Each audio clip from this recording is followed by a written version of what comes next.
Look, people in the chat are missing foghorns right now, so... Are they? Is that the thing that they're missing? Not anymore, now that I've actually unmuted us so they could hear David's... There you go. It's actually not a foghorn. It's actually a tuba. It's a tuba store next to a gas station. That's what the dinging and the foghorn is, so... That's where they sell tubo wares. Oh, dear Lord. Okay. How's the volume for us, guys? Are they louder than us? I mean, are Tubo and David louder than me? Or louder than us? Or are we about the same volume for you guys? I know people have been saying that I've been quieter a little bit recently. Yeah, tell James if he's quiet. Can't hear Tubbo yet. I'm here. I'm talking. I promise I'm here. Tubo, okay, yeah. Talk again, David, really quick. Hello, it's video games. Talking about video games. Okay, this week, the video game. Okay. Yeah, Tubo's definitely lower than everybody else, and I can't raise you anymore. I can move my mic closer to my face. Yeah, just. Oh, you know what? I might not even have my software turned on. That's probably the issue. Oh, okay. Well, there you go. That is 100% the issue, and it's going to be fixed in about 5 seconds. Hello, do you have software to use? 1 1000, 2 1000, 3 1000, 4 1000, 5 1000. Damn, the software didn't load fast enough. Who has There software? it is. Now I should be sounding much better for everyone in the whole world. I'm telling you, your software sounds exactly the same to me. Well, maybe to you, but to everybody else, it should sound different. I'm more interested in Tubo's hardware, to be honest with you. My hardware, I have the Shure MV7 microphone. It's very fancy. Comes with its own software. That's what I call it, too. Anyways, let's get started.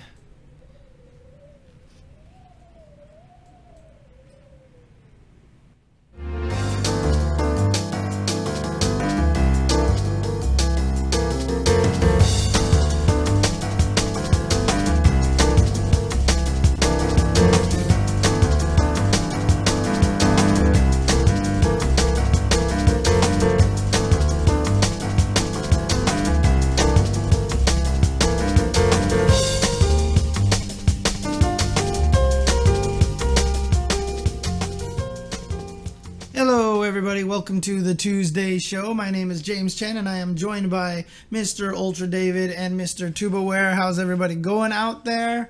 Hope everybody's doing well. What do we got going for us today, Mr. David? Well, I got a lot going for me today. For example, I chicken-butted Hanzo Gonzo yesterday via Discord. First off, my big news. He got chicken-butted. That was yesterday, so that doesn't count as today. I'm still riding high, baby. I saw the real screenshot. I saw what Hanzo Gonzo posted, and Carter has no reason to lie, whereas a lawyer has every reason to lie. So I'm going to believe that Carter told the truth in his screenshot, and you did not chicken butt him. Okay, but here's the rules to chicken butt. It's guess what, and then the next person, if they say what, regardless of what comes after, they are thereby chicken butted. Even if they say, what's up? No, I'm sorry. You have already been chicken butted. You can't cover it up with some other words. Did you edit out the apostrophe S up? I mean, hey, anyway, here's what we got going on today. We have Guilty Gear Strive we're going to be talking about. There's a delay. Hang on a second. You can't claim victory on a guess what chicken butt if there's an edit to it. But I didn't, not that there was an edit, but I didn't need there to have been an edit to have won. All right, congratulations to me for chicken butting Hanzo Gonzo. We're also going to be talking about some DBFZ stuff. We have an interview today with Devil May Care, who's going to be talking about Killer Instinct and the event that he's helping to run, which is super cool over the weekend. DMC 3v3. We have some 5-5s lined up where we're going to be talking about FGC-related topics, some of them picked by you, some of them by us, including this one. Should forums make a return? There's other game news. There's a lot of game news. We're going to be talking about a lot of different games today. There's a lot of really cool stuff that's going on. There's a little bit of community stuff. there are a couple of upcoming things to talk about, and then we have some barn burners in the mailbag today. Barn burners. Our good old friend Ryan Kasmer showed up strong, and God, he's got a real winner in there, as does Rachel, which is cool. So does Keats. There's actually some cool stuff in there. But yeah, let's begin by talking about the first thing that we have up on the top left. Yes. Stage left. Wait, no. Stage right. Now I'm completely screwed up. You don't even know what's going on. I don't even know, but I do know that Guilty Gear Strive, unfortunately, is delayed. Why? Do we have to talk about that? We sure do. This is I'm so sad about it. It is very saddening. They put out a message on March 3rd saying, "We've made the tough decision to move the release date of Guilty Gear Strive, previously planned for April 9th, to June 11th, 2021. Since we have received valuable feedback after the recent open beta test, we would like to make the most of this opportunity to provide the best game possible. We need extra time to polish some aspects of the game, such as the online lobbies and the server's stability. We believe it best to use the extra time to improve the game's quality and provide a better experience to all our players." So it's a short statement, but there's quite a bit that's packed into there. Most importantly, obviously, it's delayed for 2 months. Right, it's coming out in June now rather than in April. April's soon. April, it would have been a month from today. Yeah, it would have been. And it would have been fantastic. And we could have talked about that. But here we are. Yeah, it's not going to happen then. It's going to happen on June 11th. And they specifically say we need extra time to polish some aspects of the game, such as the online lobbies and the server's stability. They're being pretty explicit right there. In further news, there was the New Game Plus Expo where they were talking about some more stuff. Director Akira Katano said, "Right now we are exploring the possibility of a second open beta test. There, of course, we could not only look into the server that we had, but also the possibilities of improving the lobby experience." So again, the lobbies pop up. Yeah. And what do y'all think? I mean, I think that's awesome. I'm glad to hear them say that because the lobbies were not great. The lobbies could have been a lot better, and they were clunky to say the least. So, again, we talk about this every time a game comes out and and it's bad, and we're like, "Oh God, I wish they would just delay the game, please. I'd rather have." And so for me, hearing them say this and the server stability and everything, and trying to improve the lobbies, I am so for this right now. I mean, you know what? We have so many fighting games right now.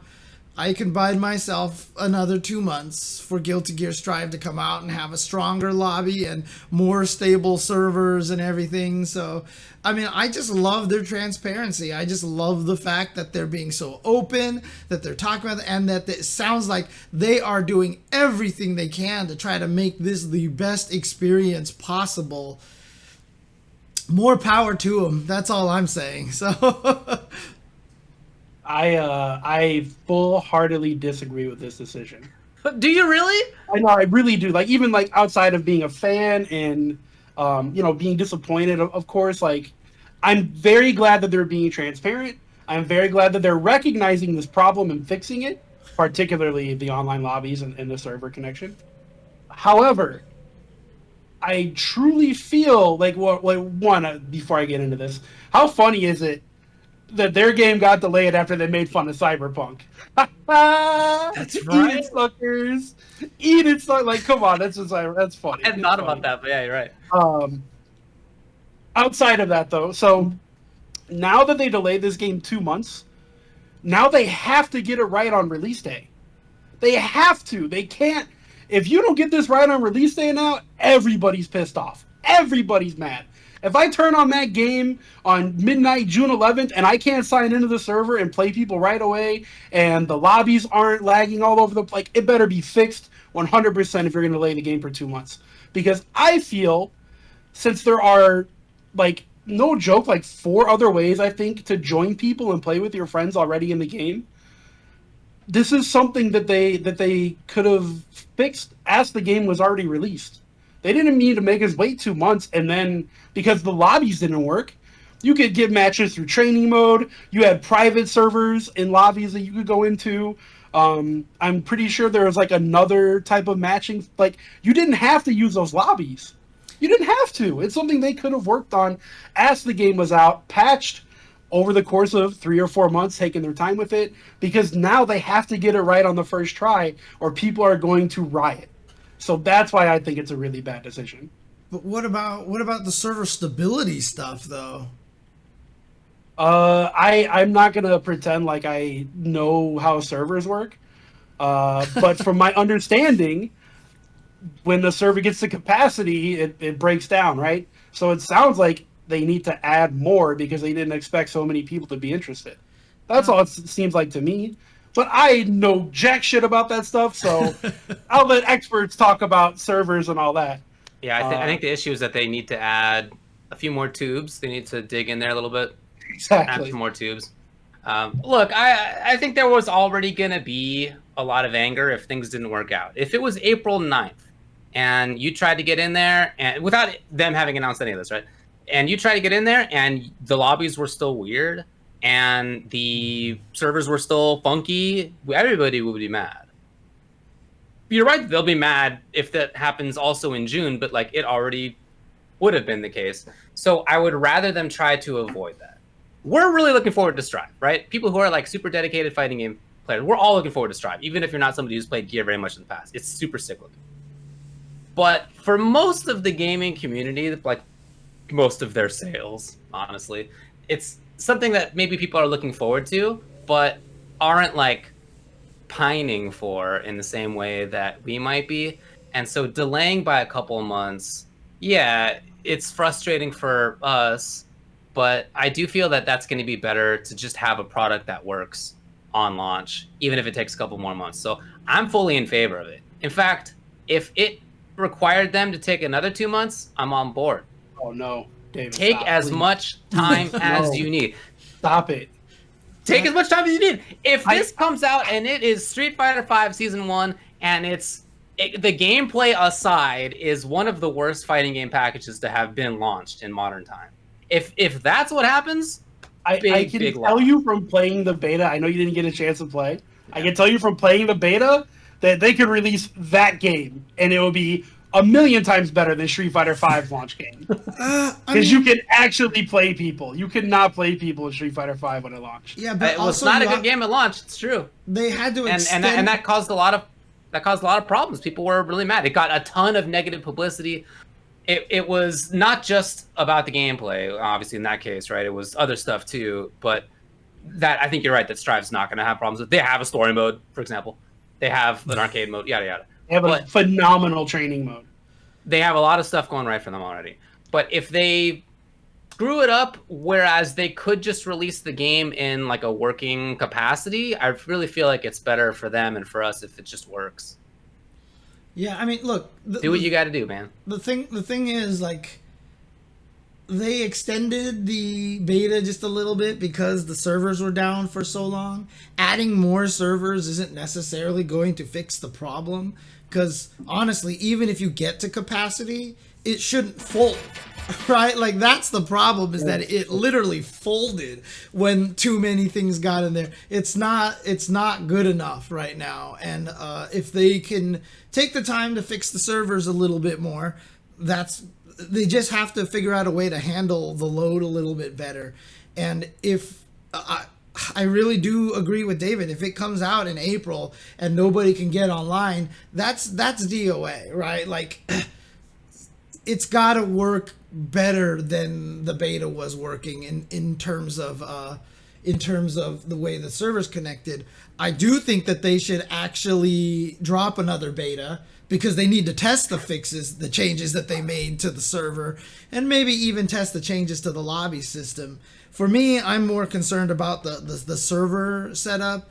I mean, I want them to make the lobby system work because, like I said, I'm behind the decisions on the lobby, despite the fact that they've implemented it very poorly. But the interesting thing is, between the first iteration of the lobby and the second iteration of the lobby, you can see they were trying to change things already. If they can keep trying to come up with more ideas on how to fix it, then I think that's great. But to have the game come out as stable as possible of an online experience will change a lot. If it comes out and it's not stable at the start, it's going to look bad. And you can tell Arxis really wants to knock this out of the park really badly. Yeah, I feel that they view it as potentially transformative for them, which is maybe right, because it's so pretty and it's just like a uniquely gorgeous and interesting looking game that if it is really, really well done, I could see it picking up a lot of people in a way that Gear just hasn't really in the past. As good and pretty as those games have been, it hasn't been as popular as many other fighting games, especially in the West, but even in Japan. So I feel like this is a big opportunity for them. And if it doesn't go well at launch, that's going to be taken down a notch. I still think it's going to be successful. You know, it's going to sell over term as well, or it's not going to be all immediate. So I still think it's going to be successful, even if it does come out and it's like a little bit funky in whatever way. But you know, that will create some negative publicity that they don't need. They would rather have all positive publicity, of course. And yeah, I feel like it could be a big opportunity for them. So I get why they're taking it seriously like that. Tuboware. And I definitely agree that there should be a second beta. I mean, it sounds like they're talking about it. There should be a beta that comes out April 9th and runs until June 10th, all right? And it should be updated regularly. That's how I feel, because I am upset. That actually, I'm on board with that, but they kind of did that when it came to the Plus R beta, so yeah, why not? Yeah, that'd be dope if you like pre-order the game to get in the secret early beta. That'd be sick. That would be super sick. But yeah, I mean, I don't disagree with anything you guys said. Like, it's not like you're saying dumb stuff. Yeah, I feel like if they put out the game on April 9th, as long as you could log in and join and play with your friends and stuff, like if the lobby didn't work, sure. I don't think it's a big deal because there's so many other ways in the final version of the game to play with other people. Like, you didn't have to go in the lobbies. That's like my main argument. The one thing it seems like they're delaying for seriously is the lobby system. Because I think that probably would take the most work to. But I don't know shit about it. My biggest concern is I'm not sure exactly how the lobby works in terms of going to training mode and waiting for matches there. I don't know if that just puts you in the lobby you were assigned to. No, it doesn't. I tested it out. There's a separate pool of players joining through training mode than from we're in the lobby. See, that completely in total. Like a mistake, but yeah, that doesn't sound great either. Well, I mean, but the lobbies don't work, so you think they don't work as is? You think they were going to be able to make them work so if you're in training mode, you randomly match with somebody in the lobby? No way. That's what I thought they did. I mean, absolutely, it would be very possible to do that, right? Because if you just make it so that your character is in your lobby, swinging the sword. I mean, it would be positive. I'm saying they were not going to do that. That's like very serious development time. No, that's what I mean. I think it's very possible. I think it's possible now, and that doesn't sound like it's as hard to do. But I mean, I played like the same person, no joke, 17 times in a row because we were the only people searching through training mode. So well, it sounds like they might need to build a new series of tubes through that part of the game as well. Yeah. Well, look, that's not the only stuff that's going on for Strive. Is there anything else to say for this part of it? Nope. Bummer. Obviously bummer, but, you know. Very sad.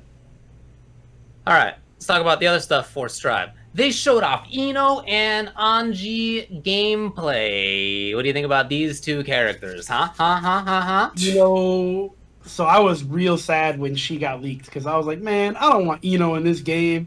I want brand new characters or somebody who's never been played before, whatever. Yeah. And then I saw the trailer and I was like, holy shit, this character is dope! Totally, dude. She looks so cool. Yeah. Yeah. Anji's cool, too. I think that's basically my reaction. I think Ino looks super sick. I mean, I think we talked about it when we first saw like the screens of her, how she looked. She looks super sick. Yeah, her redesign is amazing. So cool looking.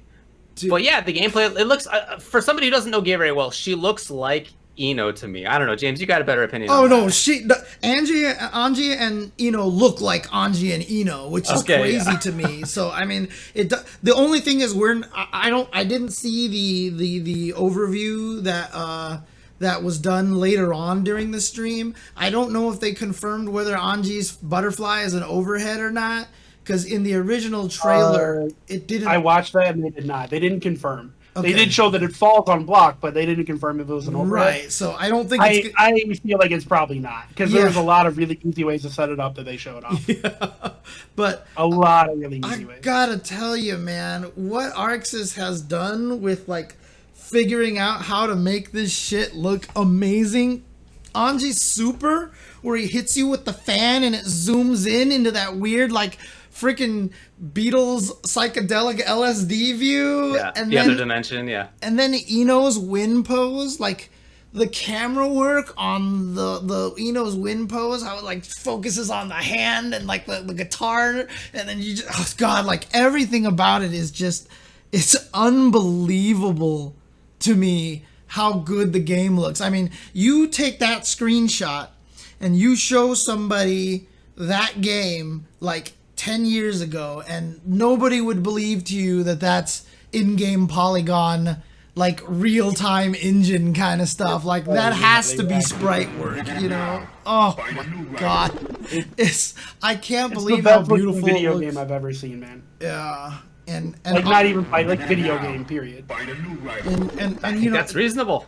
The interesting thing about it is I even saw in some of the clips, like Ino has never been able to dash cancel any of her stuff before, but now she can freaking dash cancel to get extra overheads and stuff and to stay even more brutal in there. So Ino's got some crazy things going on. It doesn't look like she has vertical chemical love, which is the fireball that goes this way. So it seems like she's only got the horizontal one, because I haven't seen the vertical one yet. Or at least they didn't show it off in the breakdown. Yeah, okay.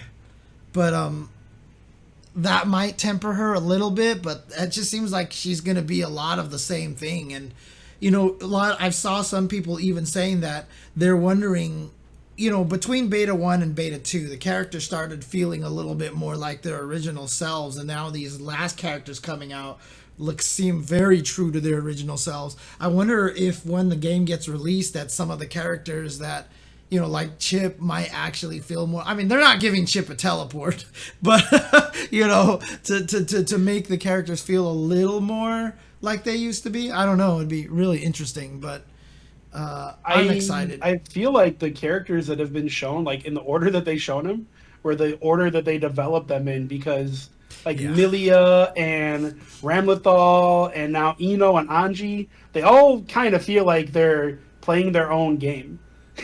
Like they don't look like they're playing Strive. They look like they're playing Xrd or whatever. Right.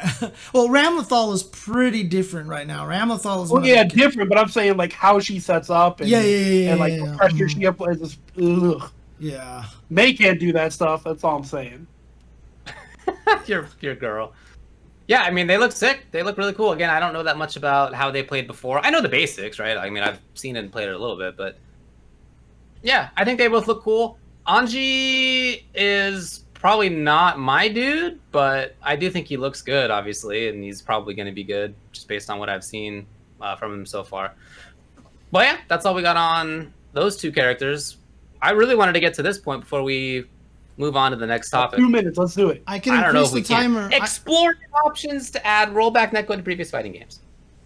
Here's a long quote again from director Katano. As you guys know, we had Guilty Gear Strive, which has rollback netcode now. I know there's been a lot of requests for other Arc System Works games to install rollback netcode, and we're exploring those possibilities right now. I know there's been a lot of requests for other Arc System Works games. Oh, my bad, I wrote that twice. I can't go into any specifics at the moment, but we're looking at the requests, taking feedback from the community right now, and determining which games we should prioritize in terms of bringing a rollback solution to it. Which games should have rollback? What do you got? Look, even before we all go, of them should. Even before we get to that, they said that, like they actually. Did you just find that out right now, James? No, like, is this no. New? I've known about it, but I'm just saying they said that. Like they publicly said, you know what? Maybe we'll put rollback back into old game. Like, I can't believe a company actually said that and is asking people, what game do you want us to put rollback in? That is so insane to me. And like, to me right now, I feel like Arxis is just like freaking Babe Ruth, dude. Like, they are just like swinging and things are flying out of every park right now because it is. I feel like it's like freaking Steph Curry in the 3-point contest right now, dude. Like, it's insane what they're doing, and It don't miss. Yeah, this is them pointing out of the park to where they're about to hit it out of the park too, right? Like, or they're asking you where they should point. Yeah, no, it's amazing. It's super cool. The transparency in here, again, like just we were talking about before, when it comes to them letting you know like what they're going to be doing, the delay, the reason why, all that stuff. They're being very transparent, and they're letting you know that they're thinking about this. At the same time, it doesn't, just to read that quote, it doesn't sound like he's saying we're going to go back and put this in every game. Maybe that's what he means. I don't know. But it sounds more like he's asking, like, honestly, like, what do you guys want to see? What should we do?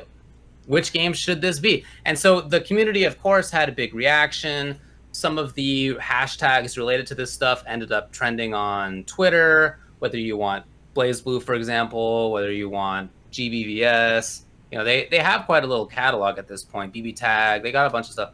Maybe they could put it into DBFZ. I don't know if that's actually them at that point, or if it's Bandai or whatever. But you know, there's a lot of stuff that they could put it into. Obviously, it'd be great if they did all of them. But give me the one that you want to see the most. The one I want to see is, it's not going to happen. It's Dragon Ball. I would love if those guys got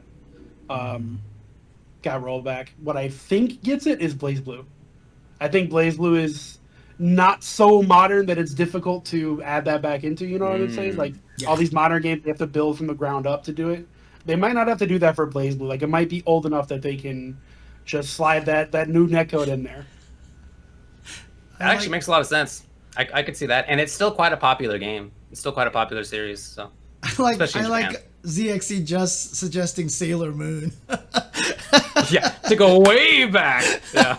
So for me, you know, Dragon Ball and I think Granblue, I think really needs it. But again, these are games that aren't necessarily 100% directly in control of ArcSys. Honestly, right. Even with, I mean, if we could count all of them, I would say Granblue, right, for sure. But my heart tells me that I would want Central Fiction to get the rollback netcode for reasons like Tubo stated, that it's a sprite game, it would probably be easiest to do, etc., etc. But also, BlazBlue players have never gotten this rollback. You know what I mean? Like, right. And they've been playing the game for a long time, and this franchise has a dedicated player base. If BlazBlue could get rollback, I mean, that's just like second wind for BlazBlue right there. Yeah, that'd be cool, guys.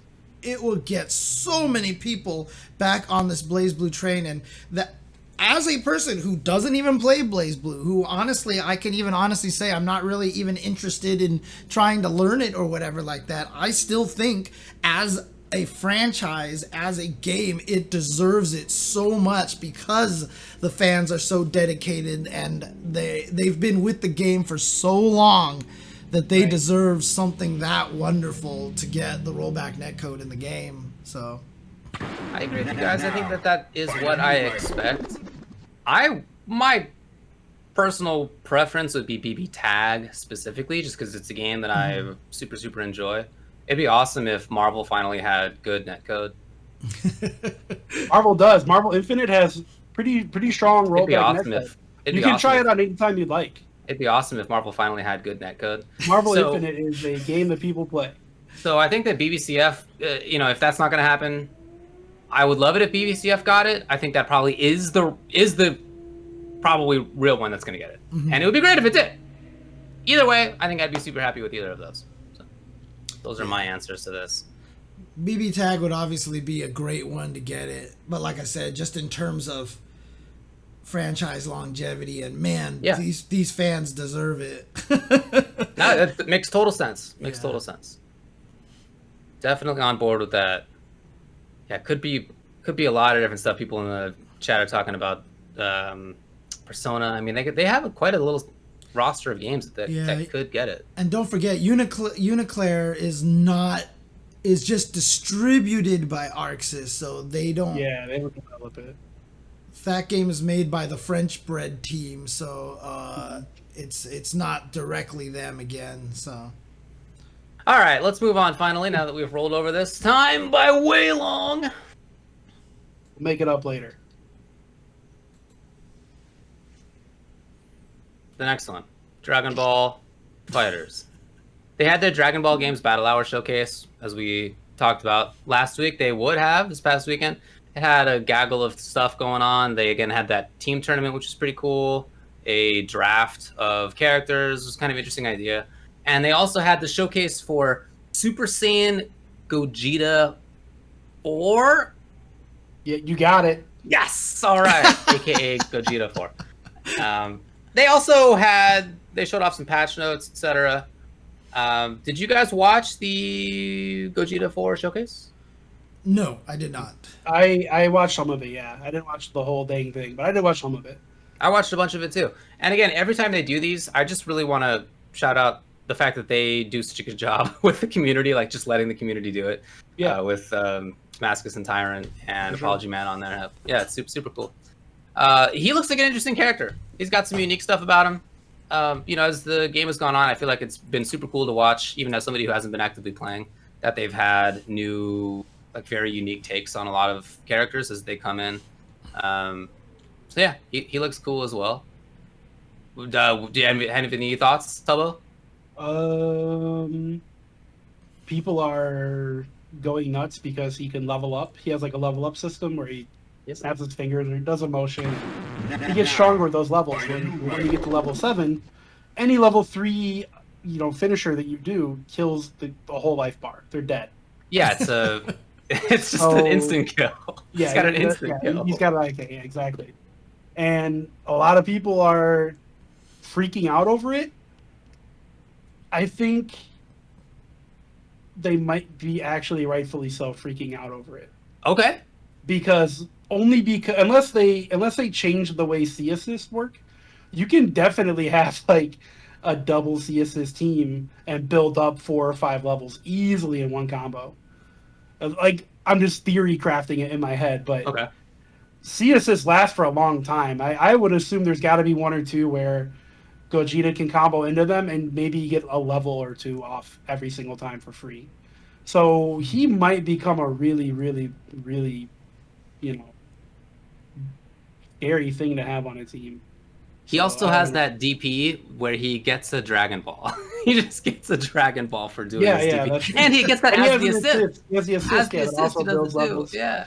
Yeah, I don't, unless he's like really, really bad, which I don't see how. Like in the Dragon Ball Fighter system, it's hard to be a character that's unplayable. Like just the way the game is set up. Well, and he has a command grab that looks pretty good, so I don't see how he's going to be bad. Well, yeah, I mean, he seemed to have like good normals and some good other stuff. Yeah. IRAM actually says in the chat that you can build the levels easily. The problem is every time you do a super, even a level 1 DHC, the levels reset. So maybe that's a way that they temper. I don't think it's much of a problem. So you're giving up damage basically in the hopes that you're going to get the instant kill. Right. I mean, but in the current meta, you generally are going to want to kill in one touch anyways. Like taking a character is so important. Right. And being able to do that for 3 bars rather than 5 bars and a sparking, like that's a big deal, I think.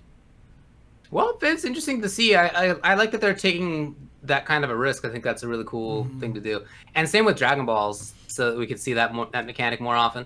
I saw some people theory crafting on Twitter that you're going to end up seeing Shenron like most games with him. Again, we don't know, right? Just theory crafting, but that could be pretty interesting too. Yeah. Yeah, I'd be about it. Shenron is hilarious. Yeah, definitely, yeah. I think it was Hook Gang God that tweeted out that he thinks Dragon Ball FighterZ is a party game now. He was joking, but it was funny. Oh man. So people also got the idea. It was a little unclear to me why this was the case, but people seem to get the idea that this was the end of support for Dragon Ball FighterZ. That the dev cycle was ending. My understanding was just coming away from it, having watched, was that like they were going to be monitoring this year and like seeing how the balance is going to go. And that implied to me that it's like not the end of the dev cycle, but I don't know. I mean, again, Is there a reason why people are talking about this that I just missed? I think part of it was because of where Gogeta's placed on the character select screen. It looked like a final character select screen, like that's it. And then the lack of announcement for another season, and also no Pro Tour announcement, things like that. So I think that's where people started kind of going, oh no, maybe they're just gonna patch it a few more times and that's it. Which, man, I've learned my lesson to not try to predict these things. Yeah. Because I thought Street Fighter 4 was done after Super, and then they made 3 more games for Street Fighter 4. Yeah. So, and I also thought that no matter what the sales were for Marvel Infinite, they would at least have another season of characters to try to make up some lost cost. I was wrong about that. So I don't try to predict these things anymore, man. I just let whatever these game devs do, like, they can handle releasing stuff. I don't try to make those predictions. In Marvel Infinite, didn't the character select screen end up being imbalanced? It was and weird uneven. Anyway? Yep, and it's hideous. It's hideous. What a great Man, idea! what an embarrassing project. My Absolutely. OCD on that MVCI select screen just, oh god, like it kills me. Ass. Yeah. Well, okay, so it's more negative reasons than them actively saying anything in that case. I mean, fair enough. The thing is, like, a lot of people might be, I mean, I remember seeing Majin Obama talk about this and saying that he feels like this might just be a case of this is the first fighting game that a lot of players have gotten into, you know, the Dragon Ball base, because they haven't gotten to a lot of other fighting games. This is what I want to talk about, yep. Yeah, this just kind of feels fine, like they're worried about it, but, you know, I mean, goodness, we just had Twitch rivals for Marvel 3 and for Killer Instinct.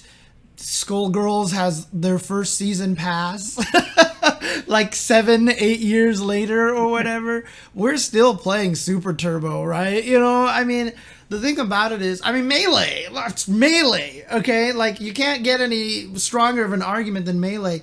Devs don't determine whether a game lives or die. We even talked about Sailor Moon recently. Right, yeah. You know, there's a reason why it's even a joke to be brought up, because there's a community out there that has determined that Sailor Moon is fun enough to play competitively.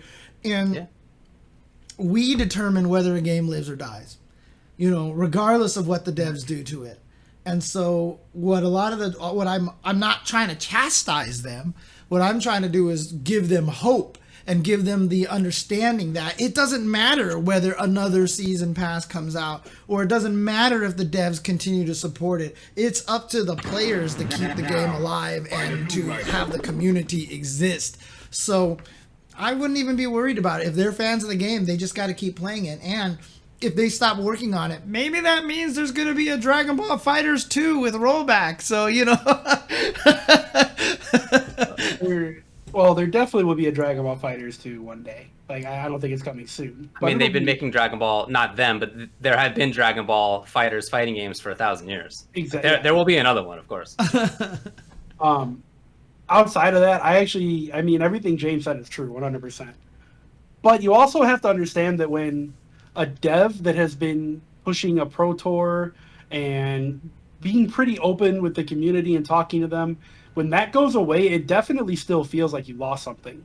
Mm-hmm. Like, knowing that they're, you know, if the dev support ends and they're done with Dragon Ball FighterZ and thanks for playing our game and all that, that means they don't have a Pro Tour anymore. That means, you know, tournaments are going to feel a bit different. And people, like, I think it's okay to be worried about that and miss that. Like, I don't want people to feel bad for feeling like, oh shit, this is the end of my game. But what James said is, then it's up to you. Like, the devs they're giving you the keys to the castle. Like, you have to carry on that tradition. You have to start making your own Pro Tours and things like that. Like, so many other games have done. Killer Instinct and Marvel and et cetera, et cetera. Like, it's on you now, so maybe instead of just watching, you get to participate in some of that stuff. Like, take that as an opportunity rather than, you know, an ending. As, you know, one door closes, a window opens, all that shit. Yeah, I think my biggest hope for the game when it first came out, and expectation really, was that it would get a lot more people into the fighting game scene. It's really what we were looking for. And I remember us having conversations about, like, how many people would be at EVO, would it break Street Fighter V's record? Like, sky was the limit, right, as far as we were concerned. And yeah, it actually has. It didn't break that record, but like it actually has brought a ton of people into the FGC. For And sure. there are scenes like, you know, you hear people talk about just in interviews, players who I don't know personally, but like I've heard interviews with the players in Spain and France for this game who are basically like, yeah, this game is like why we have an FGC here. And they already did, but like it's not connected, I guess, in the same way. So like their group began with Dragon Ball FighterZ. That's like why they are engaged. And I can think of a few players in NA who basically got into fighting games through DBFC who became top players. And even just in normal life, like just walking around, meeting people. There are only a couple games that people, when they find out that I'm a big fighting game fan, where they'll be like, oh, did you play whatever? And it's Street Fighter and Mortal Kombat, right? Always. Or it's Melee, I guess. And then it's Dragon Ball FighterZ now. So it's like it happened a few times to me that people will be like, oh, you're into fighting games? I'm a huge FighterZ fan. I'm really big into fighters. I'm a huge Dragon Ball FighterZ head. And I even knew one guy who started watching streams and got into playing seriously.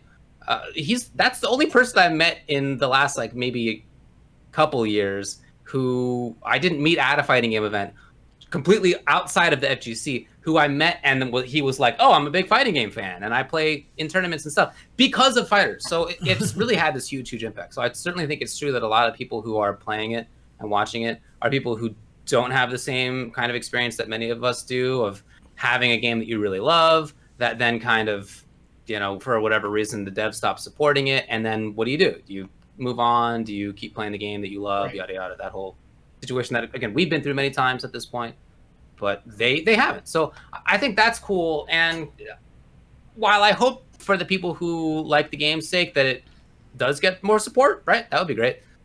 I also just think that it seems like it's kind of a job well done in bringing folks into the FGC. Yeah. And I hope that those players keep playing the game that they love if they want to keep doing so. But I also think it would be super sick if some of them checked out other fighting games and started to spread around a little bit too.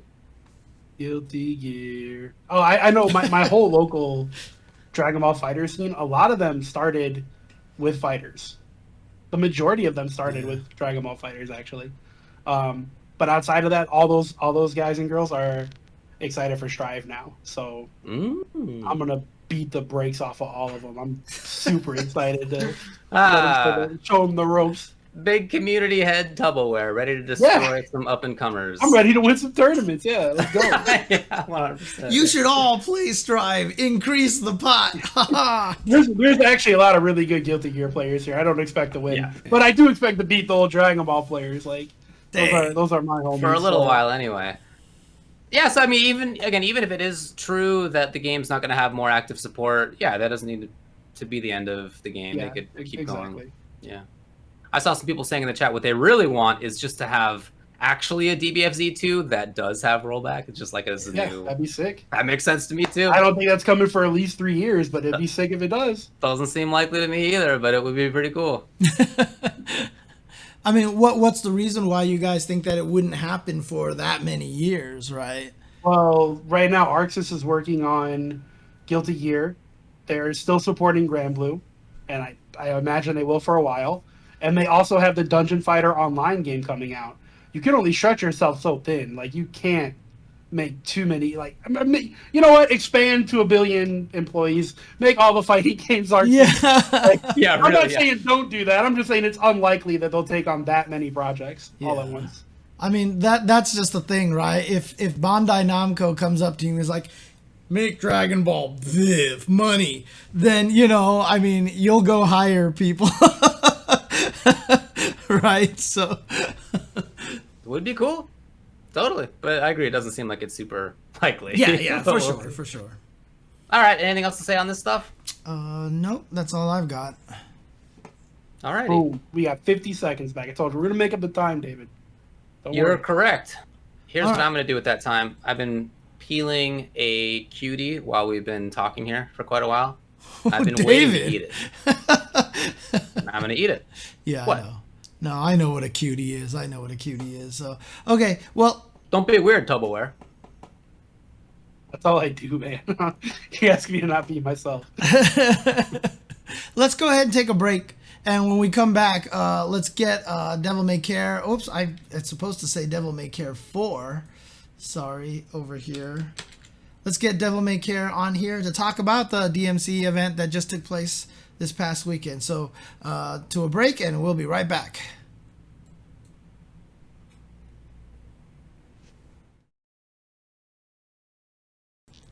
What was that you just said, Tubo? I have to unmute to make sure people can hear that. So Third Strike sucks.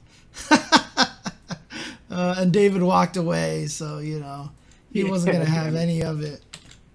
I've always been a kind of a person who's been not the biggest fan of Third Strike in the past, but in the past couple of years, I've really turned around on the game. Although I really like watching it. I like watching like the best Japanese players in the world play. Right.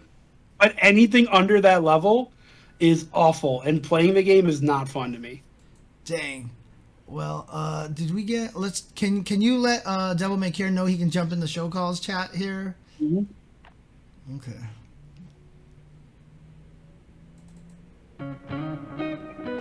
Oh, he heard apparently. Oh, cool. Okay. What's up, Broham? It is my microphone. Oh, I can't hear him at all. Let me turn up his microphone. Maybe that's me. My mic's not great. It's Okay. getting worse. Yeah, you're a little quieter than everybody else, I think. What about now? Oh, well, yeah. Well, that's great now. Okay. Yeah, I turned up the output to 200%. Okay. You might even be able to lower it a little bit. Lower it down? Yeah, a little bit. It is with that 175. Okay, sounds good to me. No, I mean, honestly, we were just talking about Third Strike randomly, and my appreciation for that game has gone up a lot recently, just because I know a lot of the things I didn't like about the game. Like, I know I don't like parries and everything, but in the past few years, I've recognized the power of parries as a player mechanic, as something that makes people feel good about themselves when they play fighting games, and it's really kind of changed the way I look at parries, and I actually have a much stronger appreciation for that system mechanic in general, which, because Third Strike is all about parries, obviously is going to change my feelings about it just a little bit. So I think parries are totally fine, but not the way they're implemented in Third Strike. yeah, The way I feel about Third Strike is different because I never got to play it growing up. But when I think of Third Strike, I think of the community. So, like, what's that Cooperation Cup, right? That's what it's called? yeah, co-op cup. That stuff really inspires me as a... Oh, yeah, dude. It inspires me because, like, these guys are, like, playing the same game and they don't care what nobody says, and they keep making these great events. So, like, to me, that's like, hey, I want to do that for KI, So, like... Why can't I play KI for 20 years? Leave me alone, So, and by the way, DMC, awesome. you can say shit. It's okay, dude. Oh, thank Alright. God. Holy shit. Nah. Because I heard that you're like, they were doing that stuff. I was like, no, you can say shit, dude. It's all good. We're adults here. Yeah. That's my favorite word too. Thank God. No, but seriously though, they do a lot of cool stuff, and I didn't mean to say stuff this time, and I think it's inspiring. So it's really cool to see like their game still getting the attention. I think they had like 60,000 viewers watching people play Third Strike because they love the game. Like that's how much they love Third Strike. That it attracted that many people. To me, that was beautiful. I'm surprised. Hey, let's get started. I'm surprised Max hasn't announced like a Third Strike Twitch rivals yet. I mean, I'm just waiting for that. So I'm sure he will. I don't know why. I have a feeling. yeah. Okay. All right. You guys ready to do this then? Do it. I'm ready. Do it. Yep. Let's do it. Sorry, my lighting sucks. By the way, I'm in a dark room. I love the dark. So. Oh, that's fine. well. That's fine. Filthy KI player. You just activated General Rom's instinct, in Well. All right. We're coming back in a few seconds. Hang on. Until the judge gives up. All right. Your Welcome Honor? back. Well. Well. Please, We're have back. here. We're back, everybody, to the Tuesday show once again with Mr. David and Mr. Brockman over here. Let's move on over to the interview screen over here where we should have... Oh, no! What happened to my camera? Did I mess up? Is it my fault? You know what I did? Oh, okay. I forgot to save this. There we go. That should fix it. There we go. You're good. There you are. There we go. Hey, it's Devil May Care 4 joining us to talk about Killer Instinct and the DMC 3v3, an event that happened this past weekend for the second time. What's going on, man? Nothing much. I actually was surprised when I got the invite from Tubbo. I was just like, I want to go to bed. Well, let me just check my phone real quick. And it's just, and there it was. I was like, oh shit. Yeah. Wait, don't swear on the show, by the way. No, I'm just kidding. Well, it's cool. I mean, what we want to do with interviews, I mean, a lot of things, but one of the things certainly is bring on people who are doing really cool stuff for their community, and give them, this kind of spotlight that we can at least, and have them talk more about what's going on. Yeah, I appreciate that, because even though I wasn't on the last time, there was a moment where you did show off my trailer and talk about my event, which I really do appreciate. So this was like a really pleasant surprise, and I was more than honored to be on the show. So I really do appreciate the chance, man. I really do, guys. Thank you so much. Thanks for coming on. You're doing us a favor. So I doubt that, but thank you so much. I highly doubt that.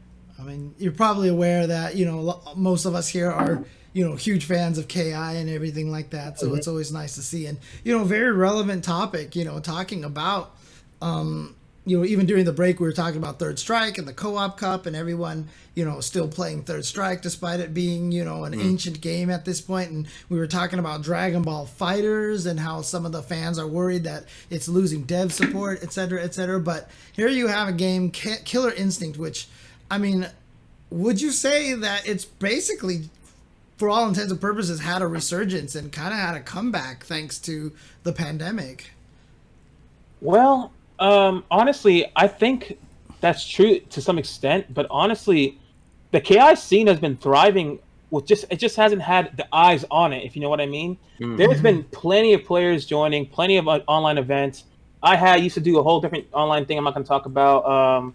I still do the breakdowns. Nikki used to do some things like base sets.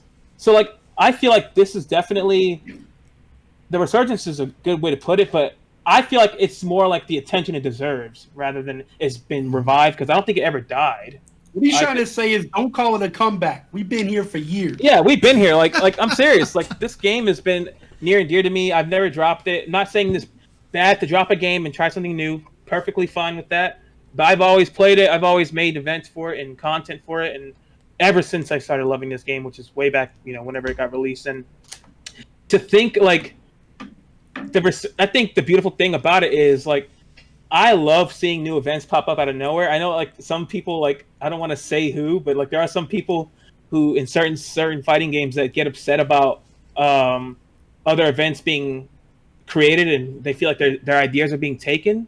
But I don't think it should be that way. I think the mindset should be like, welcoming them in, show them how to do it, give them guidance, and keep pushing each other to grow, because at the end of the day, you mentioned dev support, James, being dropped. People are worried about it for Dragon Ball FighterZ, but like, KI doesn't have dev support anymore to since 2017.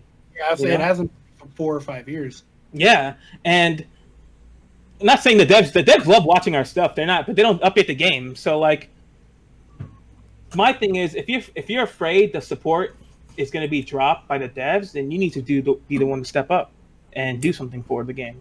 And it's not hard. I'm a normal guy, I'm not like nothing special. Like, my crew are just bunch of 5 nerds who love video games. We just created an event because we wanted to do it. I was in my bed, and my bed is where I get all my ideas, actually. But I was in my bed, and I was like, man, I really want to do a tag team tournament. So I just tweeted out, I just want to do a tag team tournament. All right, put my phone down, go to bed, and wake up. Dude, I woke up and my phone was blown up. Like, people were like, do it, oh my god. And then I go into Discord, like, people hang out on Discord. I just jump into my boys' chat. I'm like, what's up, guys? And all of a sudden they were all like, hey, so what are we gonna do at this event? And I'm like, what? And like, yeah, we're gonna do it. And I'm like, okay. So the guys I'm working with now are the ones who kind of like were like on board immediately the moment I put that Twitter out. You know what I mean? So it was awesome. But before we talk about the event itself and all the planning that went into it and stuff, I'm curious to know more about you as a player and how you got into the FGC, how you got into KI, and your arc in that. All right, well, I've always, I guess I'm an 09er in the sense that I've been playing since Street Fighter 4, even though I suck at Street Fighter. I don't know what it is about Street Fighter and like one frame links and execution. I'm ass. I'm ass. Thank God KI exists because the buffer windows are huge. You know what I mean? So like, I've always loved watching the game competitively. I've always watched you guys commentate. I've known you guys through watching you guys for some time, but I've never really played in a competitive setting. I guess up until Soul Calibur 4. And I didn't really travel outside of SoCal for like my state when I lived in Florida for Soul Calibur. I just played at locals or online and stuff. But that kind of sparked me to take fighting games a little more seriously because a lot of my friends were competing and they would come home from like making top 8 or top 16 at a tournament or just trying to go to a tournament, you know, even though they go 0-2 and 2-2 or whatever. And they would tell me how great it was and they would fight with me and I would get better from fighting them because they were so good, you know. And fighting games have always been like my favorite. Like, to be honest, people don't know this about me, but I'm actually more of a Soul Calibur head than I am a KI head. Even though I don't play 6 as much for particular reasons. I'm sure you guys can imagine why. But yeah, so KI was really like my actual like first 2D fighting game that kind of put me on to 2D fighting games because like I said, I sucked at Street Fighter, and KI was just like that one thing where it's like, wow, this feels great. Like, this is what 2D fighters can be like. This is awesome. I want to play. I want to compete. And Bass, my friend Bass, I'm sure you know who Bass is. Yeah. Him and I became friends in 2015. I ran into him in ranked, and I was salty. He beat my ass. So I did the good old-fashioned challenge me to first to 10. Guess what happened? I got my ass kicked still. And I was ready to type some hate mail, man. I was in there hitting the keys. And I got a message from him first, and I'm like, let me see what this motherfucker's got to say. Yeah. So I get the message, and he's like, hey, man, you got a lot of potential. Great games. If you ever want to learn, let me know. So I'm like, damn it, he's nice. Your impression. Yeah, I'm like, he's nice as fuck. So he was nice. I was mad that he was nice. I was like, damn it. I know that feeling, for sure. Yeah. So he took me, long story short, I'll skip ahead. He took me under his wing. I made friends with a bunch of top players, you know, like Nikki and Charbak and Sleep and all the good Wheels, of course. Made friends with them, and for years, I'm serious, guys. Like, it was like crack, and I'm sure you've been there in your life, where you're like in a lobby or in a group with a group of friends. Well, Xbox party. We were at Xbox parties from like 11 a.m. to 2 a.m. the next morning, training with like 5 people training. Like, all right, I'll fight Wheels next. Next guy. Okay, I'll fight Devil May Care. Devil May Care, you fight Truth. Now you fight Nikki. And it was just like 14 hours of us just grinding like hardcore. And to be young. What time? Yeah. What time? KI World Cup 1 was my first offline event for KI ever. I was scared. I don't want to consider going 0-2, but I definitely won a couple games before I got bodied. It was in a last chance qualifier, so I really don't consider that a bracket or anything. But yeah, it was an awesome experience. I think you went 0-2. Yeah, I you know who? Oh, guys, you know who beat me the first time ever? Like ever beat me offline? Ever first guy whooped my ass is Rick the Hotto. He really? Beat my ass. The first person I ever fought in a KI tournament ever, and I will get revenge. Is Rick the Hotto? His Glacier just burst into 1,000 pieces out of pure anger. Your revenge just turned you in. Yeah, exactly. Turned you into the galaxy, dude. I was galaxy pissed. Brain revenge. Bro, did you try to talk shit to him too, and then it turned out that the Hotto is like the nicest guy? Yeah. Shook my hand and said, "Hey, man, good games." You know, I'm like, all right. I mean, he was really good. He got top 16 at Evo or something like that. Yeah, he took 9th twice. 9th. He's awesome. Yeah. He's really he good. He beat my ass, and it was funny because a couple weeks ago he was DMing me about he has to invite somebody to an event and the guy he's inviting is bittersweet because the guy beat his ass in his first KI tournament, and I'm like, that's funny you mentioned that, Rick. He goes, it was me? I go, yep, you were the first one. And he's like, damn, I'm sorry. So anyway, no, he's not. Don't believe his lies. Yeah, I don't believe Ondor's lies. Yeah. Then 2016 came around. I started competing in KI, made some top 8s and stuff, but never really like. Well, let me rephrase that. I made 9th place a lot, and then I think it was SCR 2016 was my first top 8. That Nice. it was my first top 8, yeah, for sure. And I remember because I went in there, and you know who Gutter Magic is, of course. He's a godlike Thunder player. And I'm gonna skip. I'm not trying to talk too long. I'm sorry I talk so much. Basically, he brought me down to the last game, and I reversed 3-0'd him, and it was like the most beautiful feeling ever. I was so unbelievable. I was holding the controller. I was like holding the controller, and I was like, and everyone was just cheering, and it was kind of like anime as hell. It was like everyone's cheering, and everything's just quiet and muffled out, like.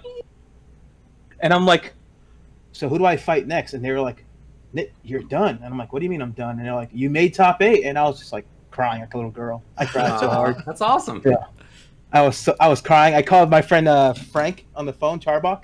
I'm like, Frank, I made top 8. He goes, I know. And I'm like, how? Because he wasn't there. And he goes, I just knew you would. Wow, dude, this is It was even hype. You know what? I mean, God, these stories just story. emphasize just how vitriolic and hateful the FGC is. Yeah, bro. Not to throw anyone under the bus or anything, but like Gutter was kind of being hard to me. He was like, no, whenever he beat me and stuff. And before the match started, the third game, where if I lost, I was out or I had to win 3 to win. I literally remember everyone saying, "You can do it, Devil," and like cheering me in the background, like like anime, like it's just you're listening to his instinct. And I just thought to myself, really, I actually said this to myself, and I'm not lying. I have to do this. I've trained so hard for this. My friends believe in me, and I believe in that I don't want to let them down. I believe in myself. Why am I scared? So I did the anime thing, and then I went. Yeah, you sure did. All That's right, awesome, though. What a good story. I feel like many of us have been in that situation, but dude, that sounds like an especially anime version of it. It was super anime, and it was probably more anime memory than it was in the moment. But I'm gonna leave it like that. I don't care. I'll tell you this right now. I'm a huge Gutter Magic fan, so I'm mad at you for eliminating him out of this tournament, and I hope he comes back and challenges you in the revenge anime art. No, I'm just kidding. Well, let me get Rick revenge first before I get Gutter on my ass. Okay, fair enough. Right. Rick won't play me though. He's too busy being a family man. That one day in my life, I'm in that situation and those same thoughts come into my head. I swear it kind of happened, bro. I was so hyped, and then I won. It was beautiful. That was awesome.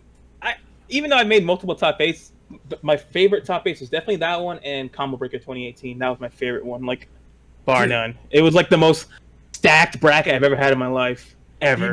CB 2018 is peak. Yeah, I know. Right. I was about to say getting top 8 at Combo Breaker is a huge accomplishment for Killer Instinct. So, because oh man, I was like, I had to fight Mello, Keith, what's that Stadir player? It's so hard to remember. I had to fight like a lot of people, okay? There was not one free person in my bracket. I was not like, oh, thank God I'm fighting this guy. I had to fight like killers. Sonic beat me to get to winner side, so I had to play in the losers finals against LCD. And, well, that was kind of free, but, it happens. It happens, Even though it's a bad matchup for TJ, yeah. It's like a 9-1. I still won. No big deal. MBD. All right. You should see Base. I powerlined LCD doing a slide, and Base hit Orchid counter hit and killed her, and Base did a spin on his foot. He he spun around like he saw the hit and it made him spin in real life. You know what I mean? He got crush countered. He got crush countered in real life, dude. He's just like, oh, no. Yeah. You heard the coins, and Base is like, oh man. Oh my God. Spun around. So how did you then go from playing to now you're more on the sort of running events and doing the broadcasting side of things? Well, honestly, a lot of it had to do with being inspired by a couple of key people in the community, other community. Well, I'm just going to say FGC because it's all the same community at the end of the day, right? For example, IFC Ipes and Chris Matrix are two people that come to mind right away. They used to do the Battle of the Strongest tournaments for MVC2 and stuff. Sure. And 3, even MVC3. And those games are considered well, I don't like saying the word for that because I don't believe that they're dead, but they were considered, dead at that point in time. And he was bringing these hype tournaments. It was like homegrown. It was community driven, community funded by Matcherino. That's when Matcherino came out and stuff. It was just like, to me, when I was competing, there were things I wish that KI had back then that they have now. Because when I was competing, there was no online tournaments like that. Like there was like the 8-bit beatdown, but that was it. There was no character breakdown streams. There was no, Nikki's Insurgences. There was no revivals. There was no anything like that. No tag team tournaments for KI. And to me, like, I felt, and this is gonna sound corny. I don't think the word "retired" is the word I'd use, but I felt good enough to where I could kind of just take a step back. And I kind of wanted to focus on teaching newcomers because before I did the 3v3s, I still do to this day do character breakdowns, and I did this thing called the KI Kumite, where essentially it was kind of like a fight card where you had like just player versus player, like lower tier, then middle tier, and then it got more and more stacked as the card went on further on, and I kind of wanted that to make it be a platform for newcomers to kind of like get on screen on a quote unquote stage in front of people and get exposed to that. You know what I'm saying? Totally. Yeah, and I think that's important, like to bring newcomers on, have something for them, not just for the top players, because the top players are going to be there, but I feel like this is going to sound corny again saying it, but the next generation needs to get that spotlight. You know what I'm saying? Nothing is cornier than what you said earlier. Nothing. Yeah, you're not gonna say again. Yeah. Well, more cornier than I said like 20 things that were corny, so you have to clarify on that one. I'm sorry. your tournament moment. But you're totally right that there are fewer opportunities for people who are on the come up to learn those things, and those are things that are not easy to learn for a lot of people, and are kind of barriers to then becoming top players themselves. I mean, that was the whole point of like Vi doing Wednesday night fights at first, was to get people used to playing on stream and stuff. And there are some people like me who like can never get used to playing on stream, and it's a tough thing to do. It's a tough thing to do when everybody's watching you, and so it's good to give people that experience. Yeah, and the thing was, afterwards they were scared at first, but afterwards they were always like, every single time I got a DM, man, thank you so much for having me on the show. It felt great. If you ever want me to be back on, and that to me was beautiful enough. Like I didn't make money from these things. I still kind of don't make money from these events. No way! But I thought FGC was just rolling. TOs, yeah. Oh man, I'm not a real TO. I mean, let me rephrase it. Like offline TO and online TO are two different things. I understand that, but I can now sympathize with the stress it comes with organizing an event and expecting people to be there and things to work. Oh yeah. Like you can ask my friend. You can ask my friends in the 3v3 chat we're in. They're like my therapists, like 5 days before the event. I'm like in there, like, guys, and they're like, "What's going on, Devil? Have a seat on the couch, lay down." And they're explaining, like, they're there to make me feel better about myself, because I get so worked up because I care a lot, like, I'm getting emotional now. I hate it. Well, let's talk about the event then. So tell me sort of.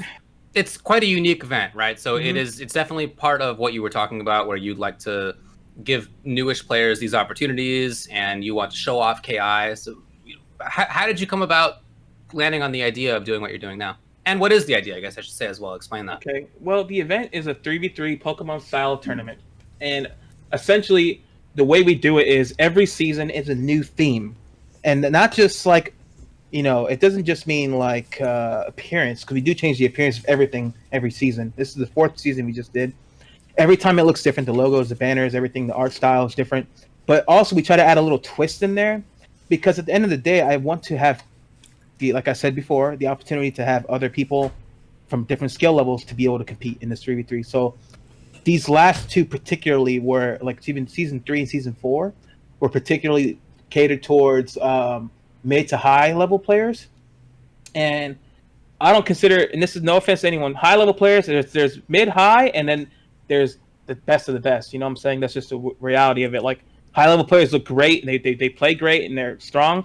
But if you put a high level player against like someone like Base, they're gonna look a little, bad by comparison because base has years of experience, offline tournaments, championships. You know what I'm saying? So I try to make sure that everybody gets a chance to play in these events. So the first two were like top players, like Chronicle Wheels, Nikki and stuff, and then the last two were like good players that I can see potentially getting stronger, like Veneno, Dragon Blade, Venom Buster, just to name a few. And I want to do like a even lower level one day, and then back to high tier, and then we have also, I guess, a little spoiler I could throw out there. For one of the seasons we're gonna work on, it's gonna be, should I say this? I'm gonna get chewed out. It's gonna be themed around. You don't bosses. need to. It's just gonna be themed around bosses. So long story short, we have some things planned. We try to make things fun and interesting for everyone. And what got me into the idea of doing it, like I said, I've always wanted to keep things interesting, and I always wanted to have like the things that we have now. I wish we had when I was competing and trying to get good at KI. You know what I mean? So like, I want to be able to provide that for people who are up and coming now. Totally. And I got great friends. You know, like honestly, man, like I worked with Nikki with this one. You know, of course, Nikki's a great. Shout out to Nikki. He's a great KI ambassador. He has a school. He runs tournaments, and he's overall godlike at the game and willing to help anyone. But him and I were collabing to make this last KI event for 3v3. We were working on it before the third one was even aired on stream. You know, so it was just. I just want to be able to do that for a bunch of people. I want to be able to like put them on the show and collab with people and make like grow. Everyone needs to grow. I feel like because we're at the end of the day, we're in this on our own. There's nobody's going to help our game but ourselves. You know, like nobody's going to come in here and be like, "Hi, I'm an oil prince, and here's $1 million for your game," or like, you know, "Hey, I just came from another planet and I love Killer Instinct, and I'm gonna make a new patch." You know, it's not going to happen. Glacius comes down and sponsors the tournament. Right. Yeah. Yeah. So like at the end of the day, I guess if I'm dragging on, I'm sorry. I just want to be able to provide. You know, and I think this is a really important thing to talk about, though. I think this is a really important subject because I've often talked about the story of how VIA transitioned from being one of the top players to basically a community scene player grower kind of thing. And a lot of that comes from that passion, right? You know, you love a game, you want to see more people playing it. I've talked about EVO 2008 before. The one before the big explosion in 2009, when I was there, I didn't see any new faces. There were no young faces there. And there's a feeling in your gut thinking that this is going away because nobody new is coming in here. You know what I mean? There's a very sour feeling in the pit of your stomach that you get from that. And so, you know, when it turns you into this kind of, you know, person who wants to help the community and grow the community and, you know, just support your game and everything like that. This is, I mean, there's a reason why you and Nikki, top players, have both kind of gone down this path because you just want to see more people playing the game, you know? And, we love KI, you know? Yeah, and where I'm trying to go with this is that it's admirable and it's a thankless kind of position, but absolutely the communities are run by people like you, right? So we talked about the Dragon Ball Fighter stuff. There's gonna have to be a Devil May Care in the Dragon Ball community to step up to do very similar things to what you're doing right now. And so this is a good lesson. In fact, you know, very on theme here, talking about the Dragon Ball Fighter stuff. So, you know, absolutely great job to you and all the guys who are doing amazing stuff for KI. Honestly, you guys don't even think about this, but you should take the credit for yourselves too, because like honestly, you, James Chen, you've been working with Nikki with his Insurgents. Even though that whole debacle, we're not going to talk about it. Yeah. You still stepped up. Yeah. And it was brutal. We see that. Me and my friends see that. Me and the community, we see that. You know, and we appreciate you, Ultra David. You know, you're willing to do anything. You're will. Sucks that you can never be in one. I know. So it hasn't worked out, unfortunately. Every time I invited David, he's always enthusiastic. He streams the game. He talks about the game. Yeah. He talks about the YouTube videos. I see you watch matches and kind of analyze some of them. You know, that to me, that's huge. You know what I'm saying? Like, and Tupperware wanted to be in one, but the same thing. You know, like the fact that you guys are even like, and you guys worry. I feel bad because like, you guys are like, oh, I wish I could do. I'm so sorry. You know, this came up.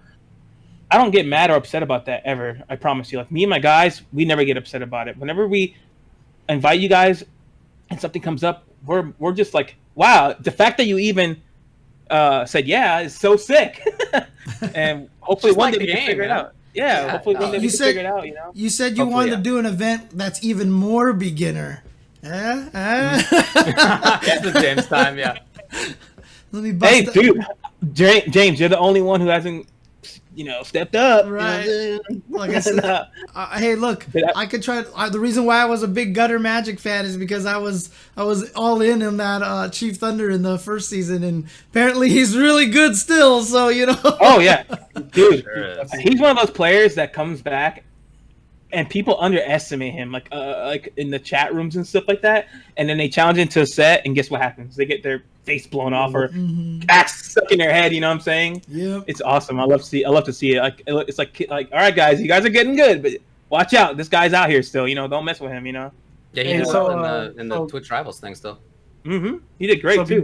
Before you go run out of time, when tournaments come back, when offline events come back, are you going to try to collab with any majors or do anything on your own offline? I mean, all these tournaments have been online. Are you going to try to do anything offline? Of course. That's the plan. We want to, I guess to start off, we kind of want to start off somewhere in the sense like, hey, you who runs this tournament, can we host a side tournament, offline 3v3 and kind of work that out some kind of way, That's the dream to me. Like, if I can get that to happen and work, and figure out all the details in that, man, I would be the happiest person ever.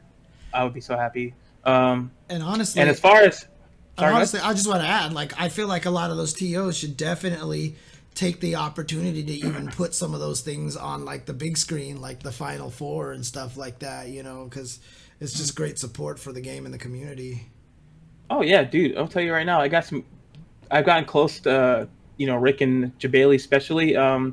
They kind of mentored me a lot through this. Like, seriously, like I feel like I owe them thousands of dollars of so much information that they've given me. And like, I'll come to them with like hey guys, what do you think about this? I'll show them like a email for a sponsor or something like that I'm trying to get a sponsor for, and they'll be like, they'll read it over, and he'll give me a keynotes, and he'll be like, on the bottom, he'll be like, sorry if it seems harsh, and I'm like, bro, don't apologize for this. This is what I want. So they've guided me. Like Jabali and Rick both have guided me through this process and kind of calmed my nerves with like the anxiety of things not working out or backup plans, plan Bs, and being prepared, mentally prepared for stuff like that to not always work out. Because my friend Frank says it best. You're trying to get 32 grown adults to be in one place at one time for a set amount of time. Like that's hard, Impossible. Thanks to Rick and Jabali, shout outs to them. They've definitely helped me learn how to do this better. Even though it's just online at the moment, they definitely have taught me a lot. And I hope to work with them one day in the future. That'd be the dream. Well, you should hit up Rick. I'm sure he'd be open to that. Yeah, he's a and good again, guy. if anybody out there is ever thinking about running an event, you mentioned Plan Bs. That's what being a TO is all about, man. Having Plan B, C, D, E, F, G, H, I, and J already when Plan A fails. This last season, particularly, normally we have 1 or 2 dropouts per tournament, no big deal. But this last season, like I said, no shot to anyone else, and it's not like it's just like 8 people couldn't make it because we have to reschedule because a freaking ice storm. Like if I walked out my house, my walls of my house on the exterior were ice. Oh, like I would have to push the door and break off ice to get outside sometimes. Like it was bad. Yeah. So finally, a couple of my friends, we couldn't make it, couldn't get the tournament to go that day. So the rescheduling is what kind of shot off a lot of people had to be replaced. But like you said, Plan A through Z, and that worked out. We got it, and I think to me, this was probably the best one I've ever run.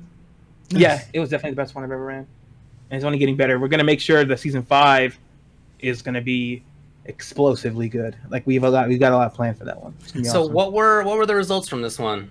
Before you get out of here, just let me know. Ooh, dude. Okay, let me tell you real quick. I'm gonna make it short as possible. Team Red Raccoon Army Veneno, Binary Zodiac, and Colazo. The last match, the last round, Veneno was on a pixel of health. He was playing as Fulgore, and he was fighting against Shin Hisako. He was in the corner. Shin Hisako's hands were on the ground, ready to grab him when he woke up, if anything. And she was ready to meet him with a special move to check him out. So, he just built a pip to get the four pips. He shadow teleported out of there, hit her, and while she's getting hit, Shin Hisako's hands are not active. But as soon as she hits the ground, they're back to being active. So, he hit her and immediately teleported away. She quick rose up and did a DP, and he teleported away from it, and then cyber dashed into her and got a heavy auto into counterbreaker into killing her and won the match and brought his team back from the dead, and then proceeded to go and win the event. That's awesome. What a beast. That's awesome. Veneno FGC. I have the clip on my Twitter. I'll tag you sometime Yeah, please later. do. Yeah. Dude, it was. I don't think everyone was in there was screaming because normally I'm not when I'm on whenever I have my commentary, which is Filaga and Charbok, I don't commentate usually. I just keep my mic closed. Yeah. I have to turn my mic on and to scream, "What the?" Like, it was too much. That's awesome. Too much, bro. Yeah, it was awesome. So, right there. Plug yourself. Where can people follow you? Where can they watch you? Well, guys, I am usually the most easiest person to find because I have one handle for everything I use. It's Devil May Care 4 on YouTube, on Twitch, Twitter, Xbox, PlayStation 4, Steam. If you want to play some games, we play Smite. Just hit me up at Devil May Care 4. Also, want to shout out my team. I really think they deserve to be followed as well because it's not just me who does this. Filagger, same thing. He's same as him. Easy guy. Filagger, he's in the chat right there. Follow him on Twitter as well. Hi, I'm Keith is right there too. That's the guy who runs the production value of the stream and it does like all the trailers and graphics. Which are super cool, by the way. Yeah. Charbok is like my second in command. Charbok FGC. Follow him at Charbok FGC. These guys are my crew. Oh, let me add. This is another guy we added to our crew. Officially added him as a full-time event planner with us. Is Venom Buster. Check him out. He's gonna be assistant graphic designer for Keith. Keith's gonna have an employee essentially. Nice. That's awesome. So, yeah, Keith needs help. He works hard, So that's really cool. Now, before you go, you definitely put together a great team there. The events are awesome. Sorry I couldn't make it yet again, but yeah, hopefully one of these years hang on. we'll Before you together. go, let's get this on here just so we can see this. Oops, my. Okay, all right. What do we got? Yeah, please watch this clip, dude. Oh my god. That might be it. No break.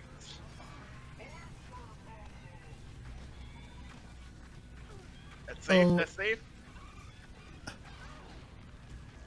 Nice. Two mix-ups here. Two mix-ups. Oh no. No. He's about to get Okay, all right.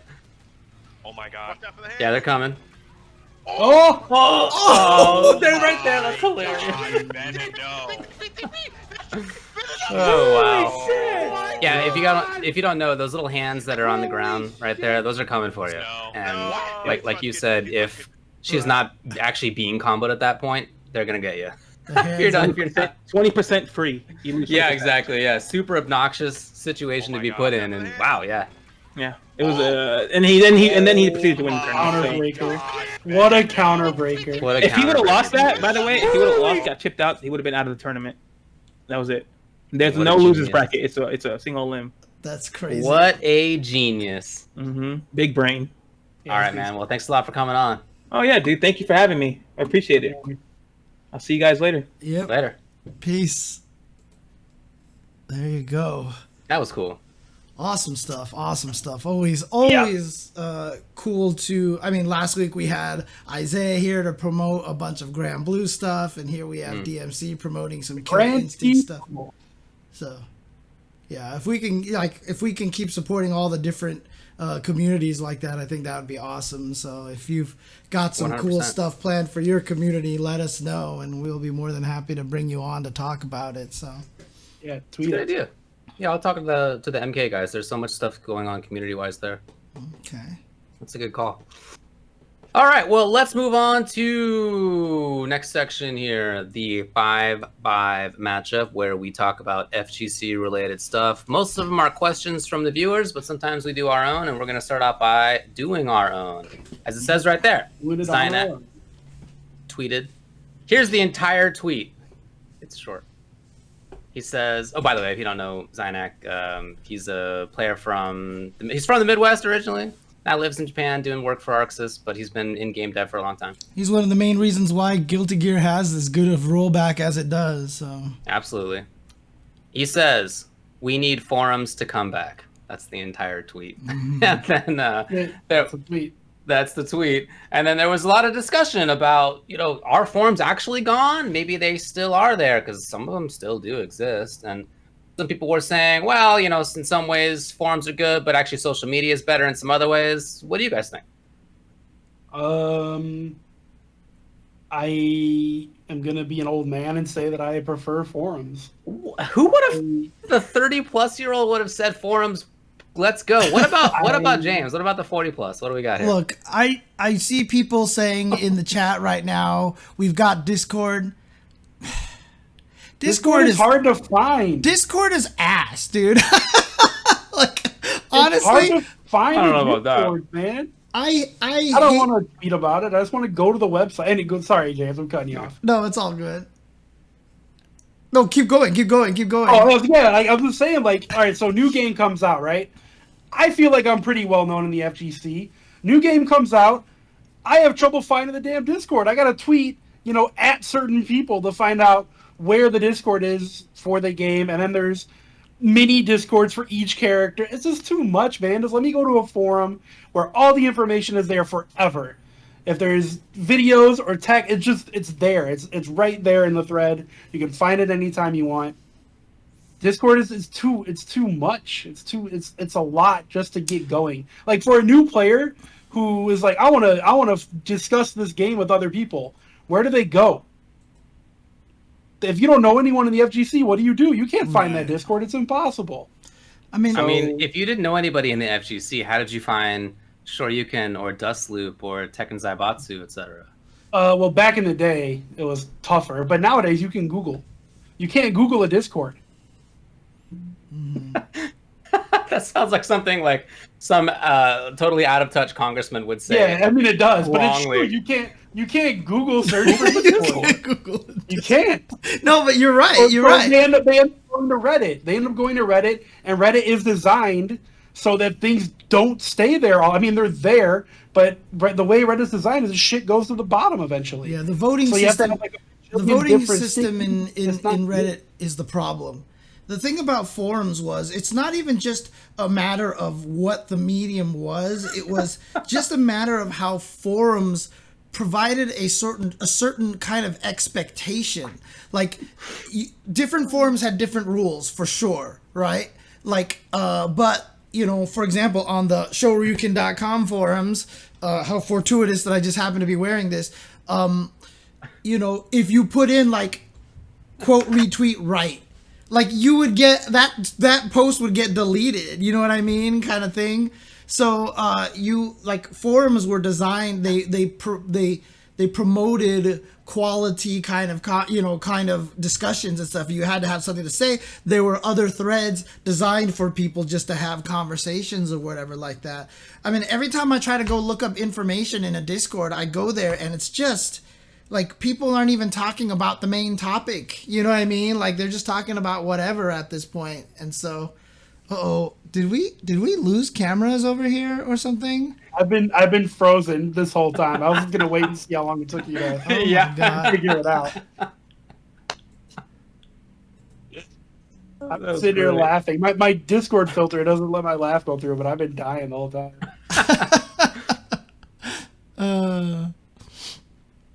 Oh, jeez. It is not showing up. It is not showing up. Oh, no. Let me check my camera. But anyways, keep discussing. Yeah, in any case, like the whole thing for me, honestly, is I miss forums a lot. Obviously, I'm an old man, and that's how I enjoy. Like for me, that was one of the best ways to converse with people. I think that there needs to be. I mean, I've come up with this idea already. I've talked to various people about it, but there needs to be a way to bring back forums. I have an idea for it. I don't know if I could actually code it and set it up. But I think if I did, it would actually basically be the coolest thing ever. And I'll just have to figure out a way to make it work or something like that and talk to some people. But see if I can make it work.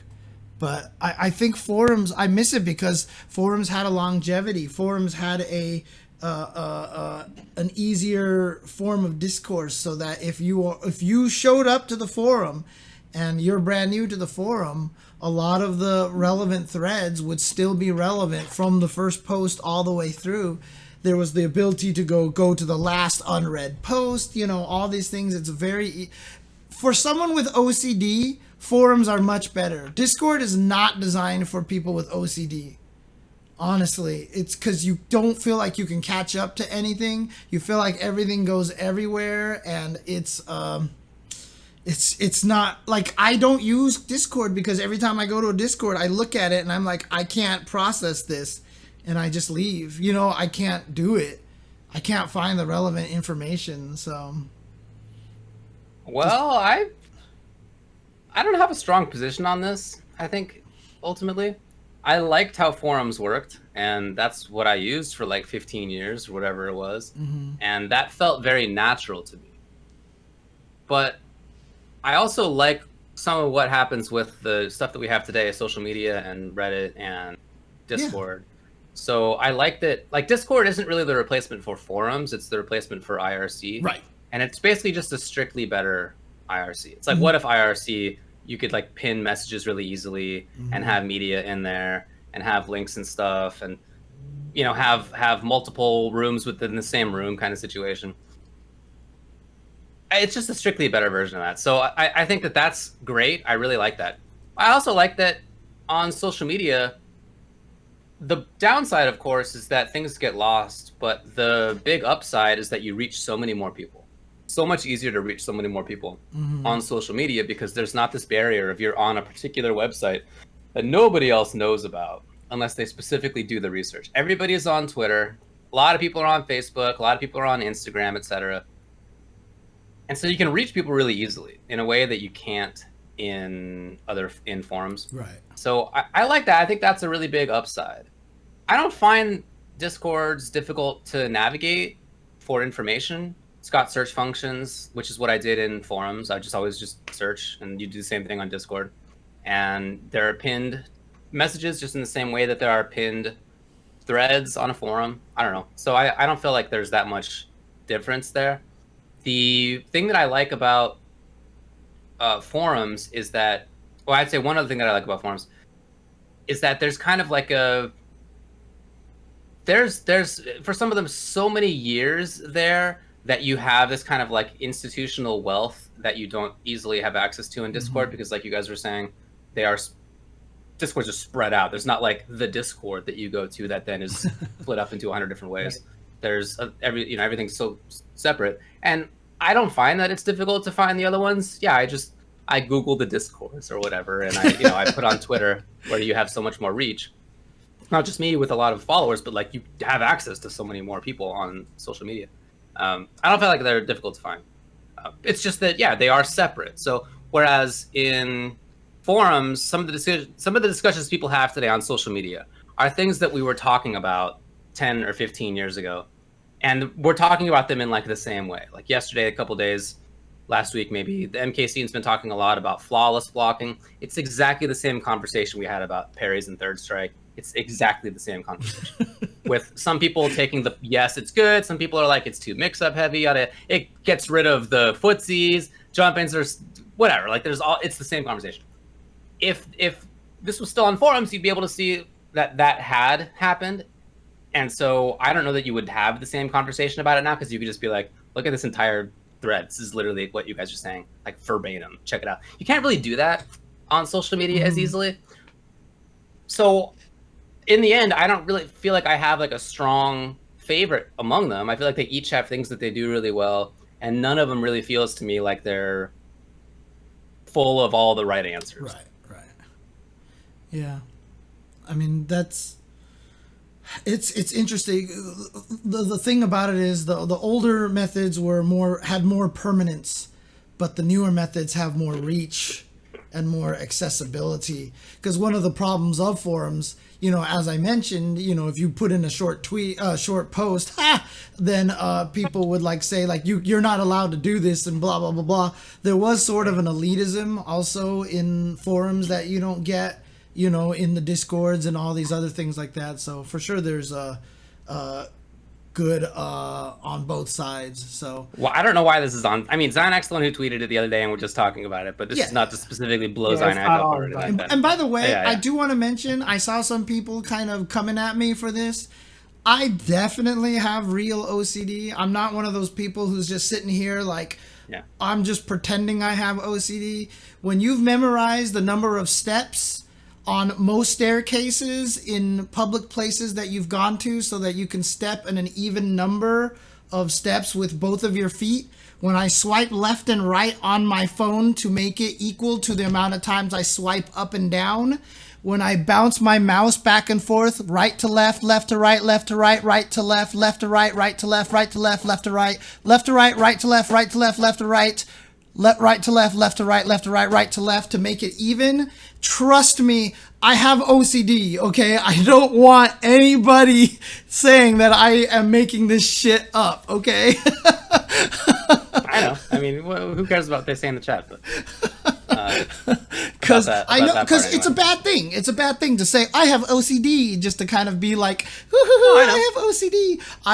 You're not being fanciful about it. Yeah, I'm legit OCD. Okay, I know when I say that the Discord forums I can't handle them because of OCD. It's because there's too much noise. I can't process it, and my brain. You know this, David. I used to scroll back and make sure I never missed a tweet on my timeline. Yeah. I used to, if I was commentating for 8 hours, I would scroll back 8 hours to make sure I never missed anything.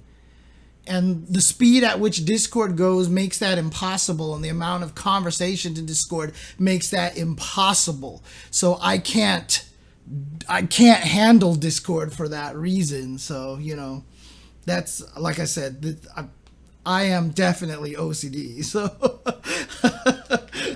as far as Reddit as a forum, I use Reddit all the time. I'm a big Redditor. But I guess as I've gotten accustomed to it, or just inured to it maybe, the idea of posting on Reddit has become much less interesting to me. I mean, I'm somebody who has a billion tweets. I had a billion posts on SRK and other forums that I was on. I really like talking, but on Reddit, I just have gotten way less interested in actually posting and interacting on Reddit. The way that the upvoting works is really good for some stuff and really gnarly for some stuff. And I just, it's got its pluses and minuses, just like the other things that we were talking about for sure. I certainly respect people who are trying to make Reddit work as a legit forum. There's a great MK forum on there. There's a great Street Fighter forum on there. Like, a lot of fighting games have really good and well-maintained Reddit subreddits. But yeah, I feel personally like there's things that I like and there's things that I absolutely don't like about Reddit, and that kind of makes me not interact as much. I'm on Discord all the time. Like, I'm posting in the Discords that I care about all the time as well, and including for games and including for characters that I play. It's just I'm not a big talker on Reddit anymore. Mm-hmm. Yeah, I never have been. Not my thing. Anyways, Anak's in here now. So again, sorry to actually have your name as being up here. We're not blowing you up. We're just Chase, you're the problem, and we're calling you out. We're sick of your shit. All right. We were just using the excuse to talk about this. All right. All right. Anything else? There we Wow. Wow. Shocked face. Wow. Wow. Oh man. It's true, Shapular. I do like talking. Who would have a guess? All right, you ready to move on to the next part? Yep. Do it. On to the next thing. The polls. On to the poll. Hey, I'm an UltraChen subscriber, so I get to vote on those now. Sick, dude. Me too. Number 1. Have you ever encountered anxiety playing matches online that you've otherwise never felt playing offline? If so, what do you believe caused it? Number 2, do you think the inclusion of frame data, i.e. in training mode, affects how the game is played? Do you think it encourages safer or more aggressive play? How about more heart or mind play? Number 3, in the light of Women's History Month, what can we do individually and as a community to make the FGC a better place for women? Number 4, do you think that fighting game devs could get away with wasting a slot on a joke character as easily as they used to back in the day? Number 5, have you ever continued playing a game you don't enjoy because you like the community or your friends like it? Number 6, if you could only play new or original fighting games released in 2016 to 2021, no remasters or re-releases, what would your top 3 be? There's our 6 for the day. Number 3 is the winner. It's in the light of #Women's History Month, what can we do individually and as a community to make the FGC a better place for women? Obviously a very important topic and one that we have talked about many, many times on this show, and I'm sure we'll continue to do so. It's hard, I think, to kind of boil it down into a 5-5 matchup question and answer where we typically just take like 10 or 15 minutes to talk about this stuff. But what do you guys think? Well, treat women like humans. I guess we could boil it down extremely. That's true. To just be like, quit being assholes. Yeah, I mean, that's just to boil it way down. Don't be creepy and weird. And if you don't know what creepy and weird is, like, just don't say things to women that you don't know that you wouldn't like say to your sister or your mom. Like, just be a normal person, man. It's not that hard. It's not that hard to not creep people out, I think. Well, that's. Like, I mean, apparently that's not the case. But big butt on that one. Yeah. I mean, my answer has always been the same for quite some time now. Is put more women in positions of importance in the FGC. I've talked to the guys who ran Evo before about putting finding someone. Obviously, just don't put them just to be a token there, but like finding someone who is qualified to be a woman to be part of like the team that runs Evo kind of thing, or we already have women out there doing cool things like Equinox Rose, Alicia X Life of Team Axel, Accelerate. They're leaders of their own little esports teams and such. We have a lot of people out there doing stuff like that, but we need to do more because I've said this before and I know people make fun of me for saying it, but I mean, women are going to know how to make the FGC a better place for women than guys will. It's just that's how it works. So putting women into positions of more power, I think would be important. It would be cool if we had a major tournament that was run by a TO that was a woman, for example, and I think that's kind of one of the most important things. Now, obviously, it's a chicken and an egg thing because if our community sucks towards women, women aren't going to want to be they're not going to be able to grow to get to that position.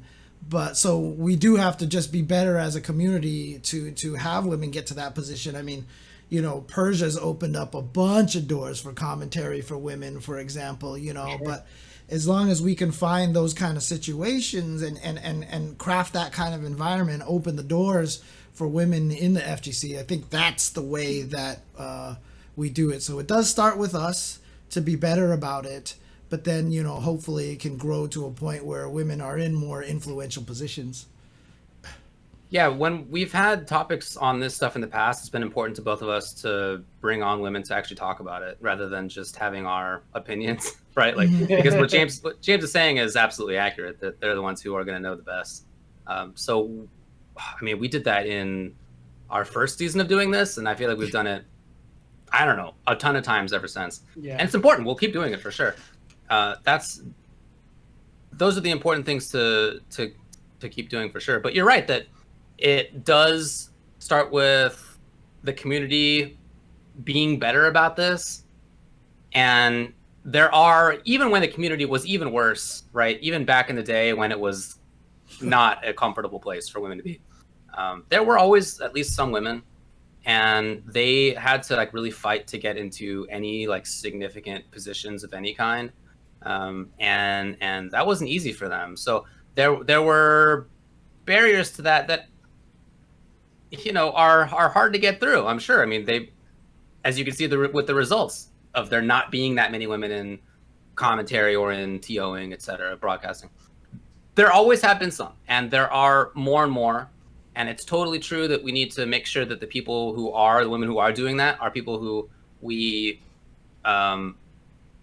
do continue to actually put into positions of authority or into high level commentary positions, or giving top players who are women that kind of spotlight that we would give to somebody else too, because it's important that other women see, or other girls see, that there are people who are doing these things, and that they too can do them, and hopefully create a positive feedback loop. But yeah, to boil it down, ultimately, man, quit being a jerk all the time. Yeah. I mean, again, a lot of it too is tough, because there's a lot of people out there who really truly believe in making the space equal for women, but there's just a lot of societal misogyny embedded deep into us that we have to be aware of, right? A lot of people with good intentions will see they'll go up into a fighting game and a girl comes up and plays them in a tournament, and they'll be like, oh, I wonder if she's good. I'll go easy on her. I'll play my secondary character. And, you think you're trying to be welcoming and stuff like that, but honestly, that's actually kind of messed up. People that do that are people that haven't ran into Marine.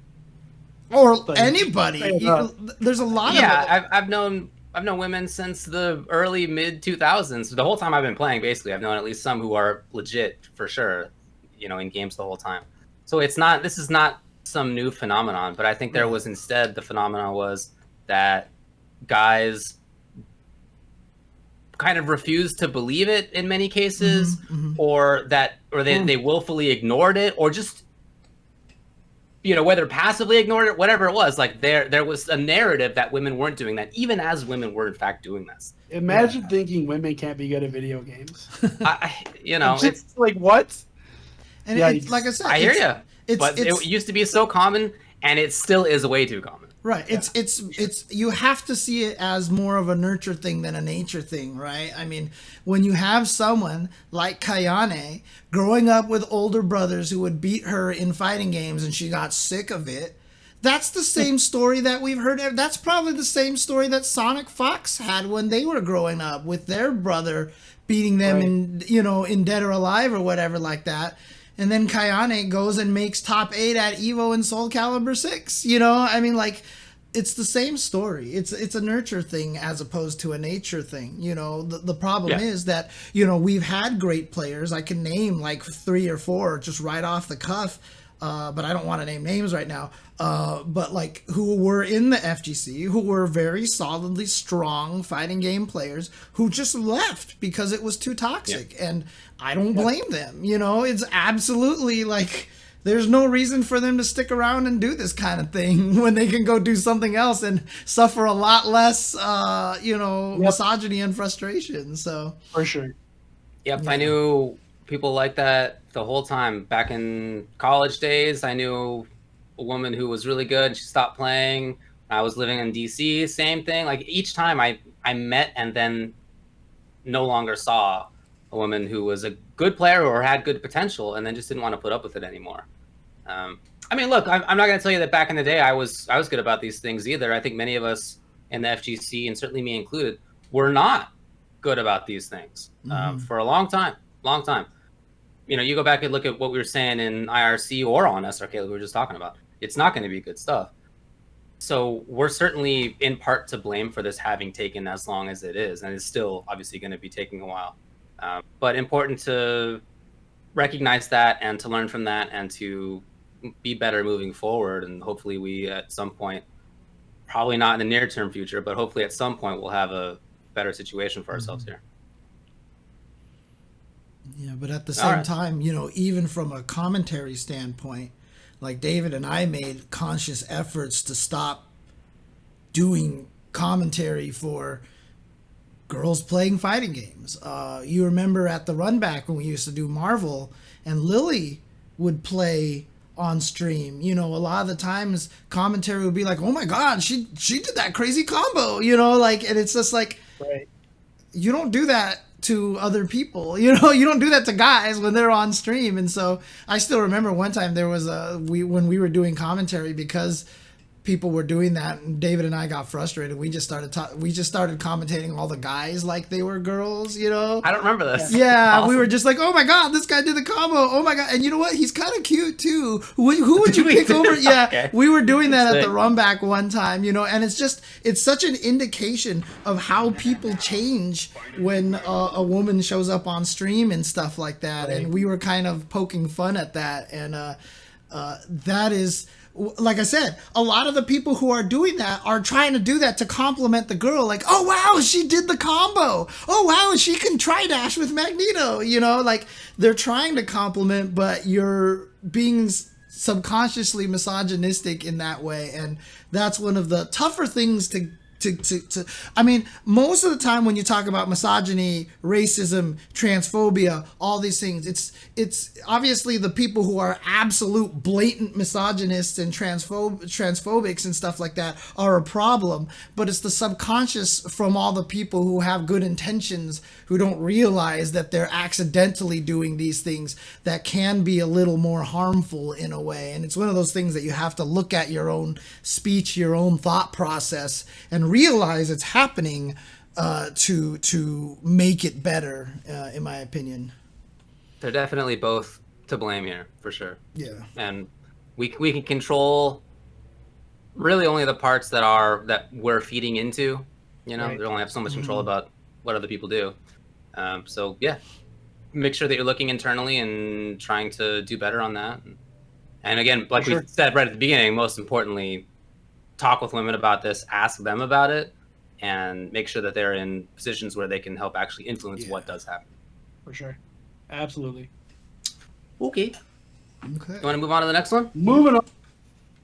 Moving on. Oh, Second man. place here was number 2, which is, do you think the inclusion of frame data, i.e. in training mode, affects how the game is played? Do you think it encourages safer or more aggressive play? How about more heart or mind play? I apologize about this because I know most people don't like to talk about like this topic or don't find it particularly real. So I apologize that it keeps coming up. It's all good.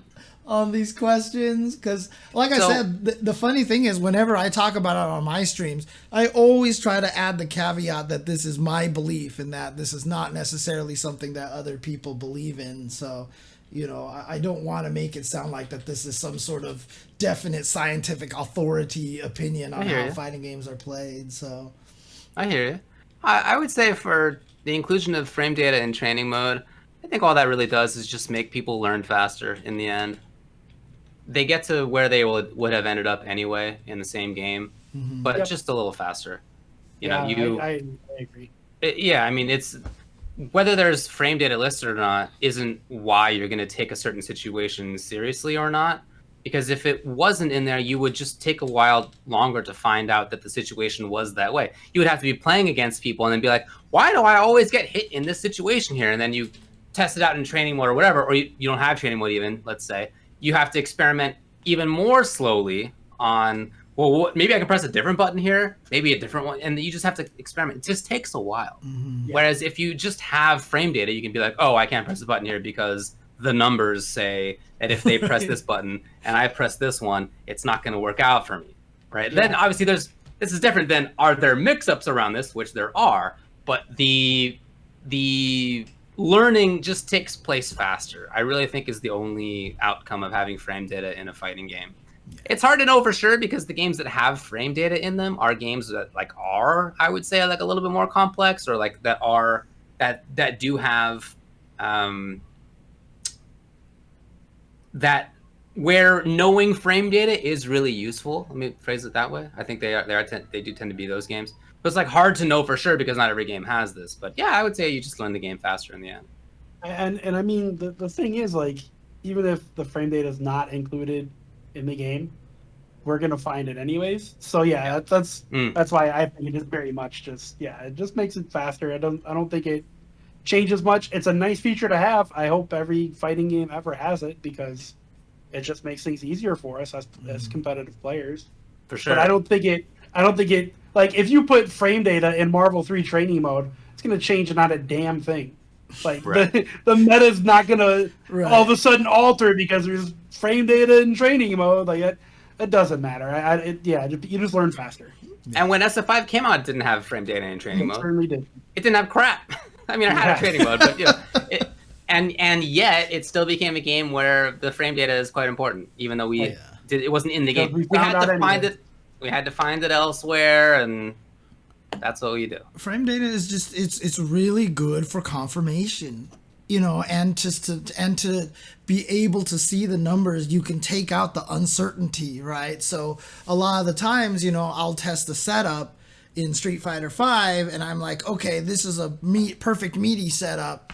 And I'm like, what am I doing? And I turn on the frame data, and then you just see the numbers, and it's like, +2. Yeah, okay, my medium punch will beat 3 frame normals. Like, I don't have to wonder, right? So it's like David said, it's basically like, it's confirmation, and it's also, helps you learn on the fly. And also even will help you learn without having to look at the game itself either, right? It's convenient because especially with a lot of the mobile frame data apps, I will recommend, as I've done in my own streams a bunch of times, FAT for Street Fighter V, Frame Caliber is excellent for Soul Calibur, and I'll just have those apps open sometimes while I'm trying to sleep, and maybe just like staring at numbers kind of zones me out a little bit.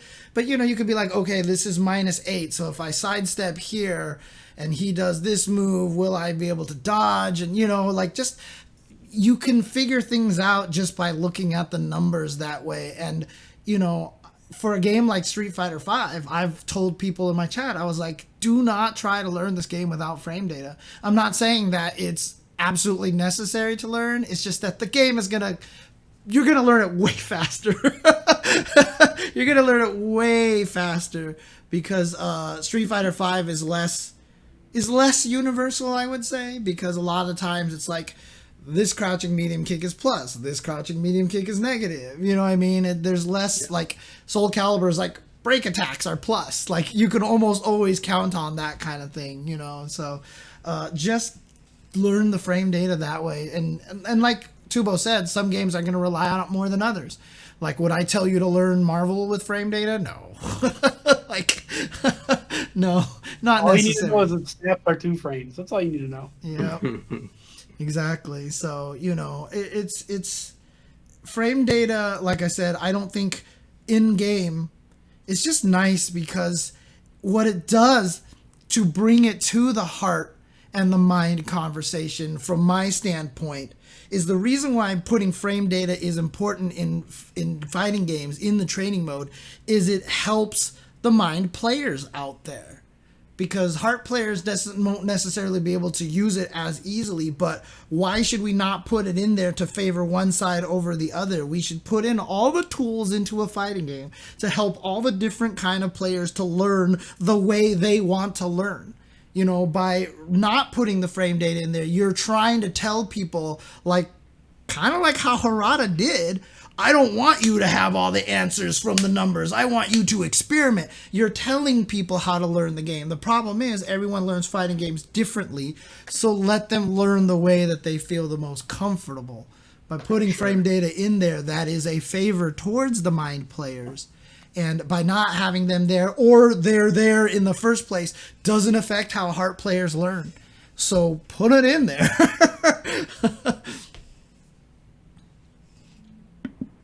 Yeah, I mean, that sounds right to me. I want all the info that we can in there.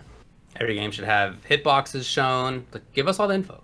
I want to know as much stuff as possible. For sure. Yeah, you're right. Different players learn differently for sure. Different players want to be doing different things.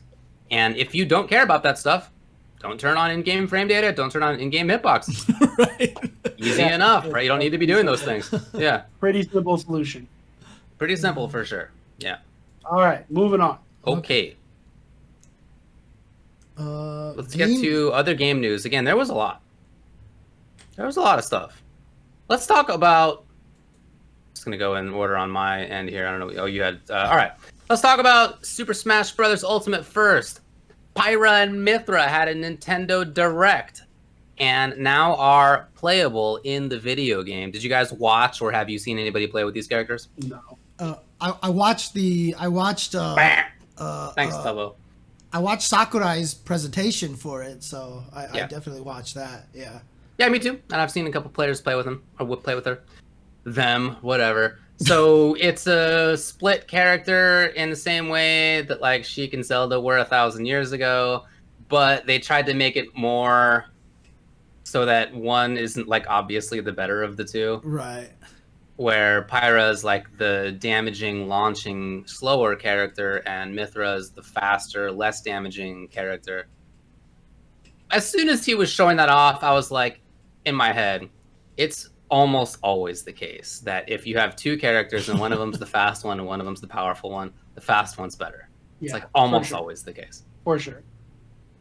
But anyway, what they were trying to do is not have it be like that. But from what I've been seeing in the Smash community, it seems like that's how it is. I've been seeing people tweet, and I've watched some streams where people are like, "Yeah, I'm pretty sure that this other character, like, she's safer. She finds more opportunities, and the other character can like capitalize on some situations better." But that's it's not going to be as what you're doing quite as often. Yeah, it's a cool idea for a character, but I mean, it's how different is it than Pokemon Trainer was in the past, right? You know, doing damage with the faster characters and then trying to kill them with the heavy characters, or even Shulk, right? Because doesn't Shulk change from speed mode to power mode and all these things like that? Well, I mean, you're thinking about the main Sheik and Zelda. Yeah. Everyone plays. You don't play Zelda. You play Sheik. I played Zelda. They're finally separate now, but yeah. I only played Zelda just because I wanted to land fair and fair with the sweet spot as much as possible in Melee because it was so satisfying to hit. Oh god, it was so good. I always called that the shoe every time I hit my friends with it. But yeah, I mean, it's a neat idea. I don't think it's anything revolutionary for the character because like I feel like they've done it before, and the fact that they did separate Zelda and Sheik and then put the two characters in one, I thought was kind of a weird way to. Because didn't they even separate all the Pokemon and the Pokemon Trainer, or are they back together as one now? I can't remember. I think Pokemon Trainer's, Pokemon Trainer's a character, right? Yeah, but you can also play separate Pokemon. I thought you could like just pick Charizard. Or did they just make it? I think you're thinking of. Oh, 4 had Charizard as a solo. Okay. My bad. Okay. Got it. But yeah, honestly, like, it's a neat concept. Problem for me is I know nothing about Xenogears. Is that where they're from? Xenogears. So nope. I don't really. Yeah, try again. Yeah, another Xeno. Or Xenoblade. Sorry. Still not right. Xenoblade, okay. But, I mean, to be fair, it'd be the same thing if Dirk the Daring showed up. Everybody else would feel that way, the way that I feel. And I would be the only one hyped for it, so. See, Dirk the Daring? Yeah, I mean, from what I've seen of the character, it's not like an out there kind of character. Like, I feel like they've been coming out with such interesting character designs over this last couple seasons of Smash. Some really cool things in there. And this character is pretty conventional looking for the most part. There's a little bit of stuff in there that's unusual. I've seen some cool looking tech. But anyway, enjoy Mythra, everybody, and occasionally Pyra. Okay. All right, let's. What else we got? Skullgirls. Oh yeah, Annie of the Stars is out. Sick. She is. Yeah, I mean it's cool. I've been watching a little bit. She seems to kind of have like moves borrowed from a few other Artosis games, I would say. But she looks cool, and I've seen some cool looking combos with her. In addition, there's a patch. I mean, this is season 1 of Skullgirls. Yeah, it's like season 1. Yeah, absurd to say, but yes, it's season 1 of Skullgirls. So there was a big patch, and some of the characters got changed really, really bigly as well. I mean, there's a ton of stuff for Eliza. She's got really different stuff going on. It's cool. In addition, I read that there were over 1,000 users on Steam, which is a bit of a bump up for that game from where it was. Yeah, that's super cool. Yeah, people, I mean, again, ask people if games die. I mean, the reason why Skullgirls was able to create a Season 1 patch, I want to say 7 years later, when did Skullgirls come out? 2013 or whatever? 2013, I think. Like Yeah, so 7, 8 years. The reason why it can have a patch is because the players kept playing it, right? They never stopped. And so that allowed the dev to come back and support it.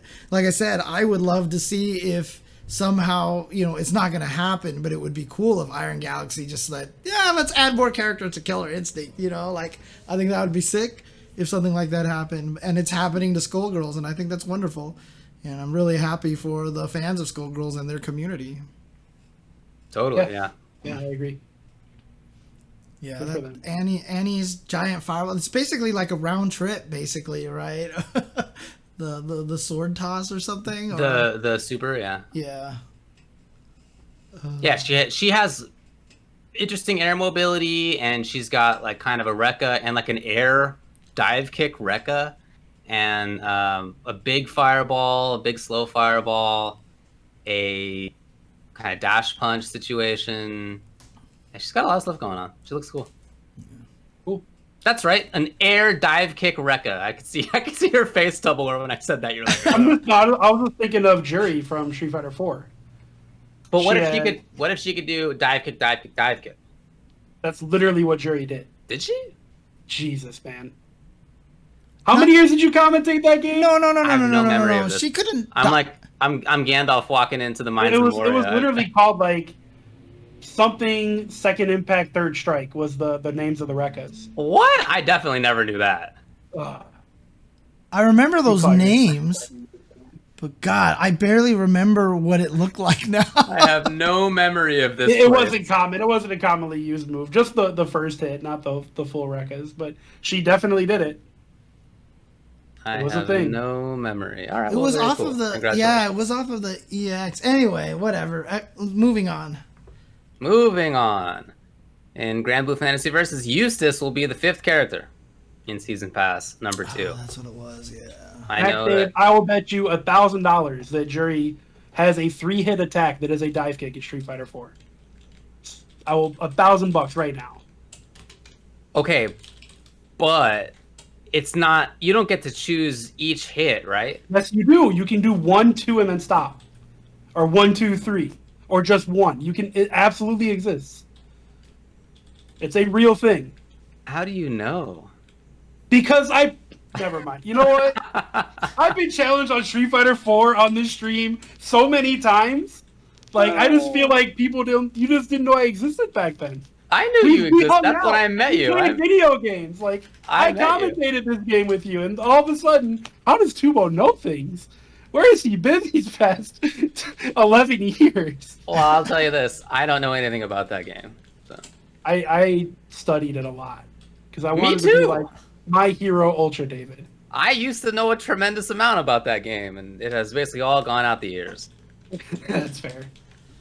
Anyways, congratulations to Eustace fans. I don't know too much about him. It's just the announcement, but that's going to be happening. He's a gun character. That's all I know. Okay. Let's talk about Samurai Shodown, which has a significant patch, I would say. Yeah. Coming out pretty soon. Well, kind of, because it's out on Xbox Series S and Xbox Series X and not out anywhere else. And the devs have actually tweeted out, we are looking into what happened and why this got out so early by accident. What?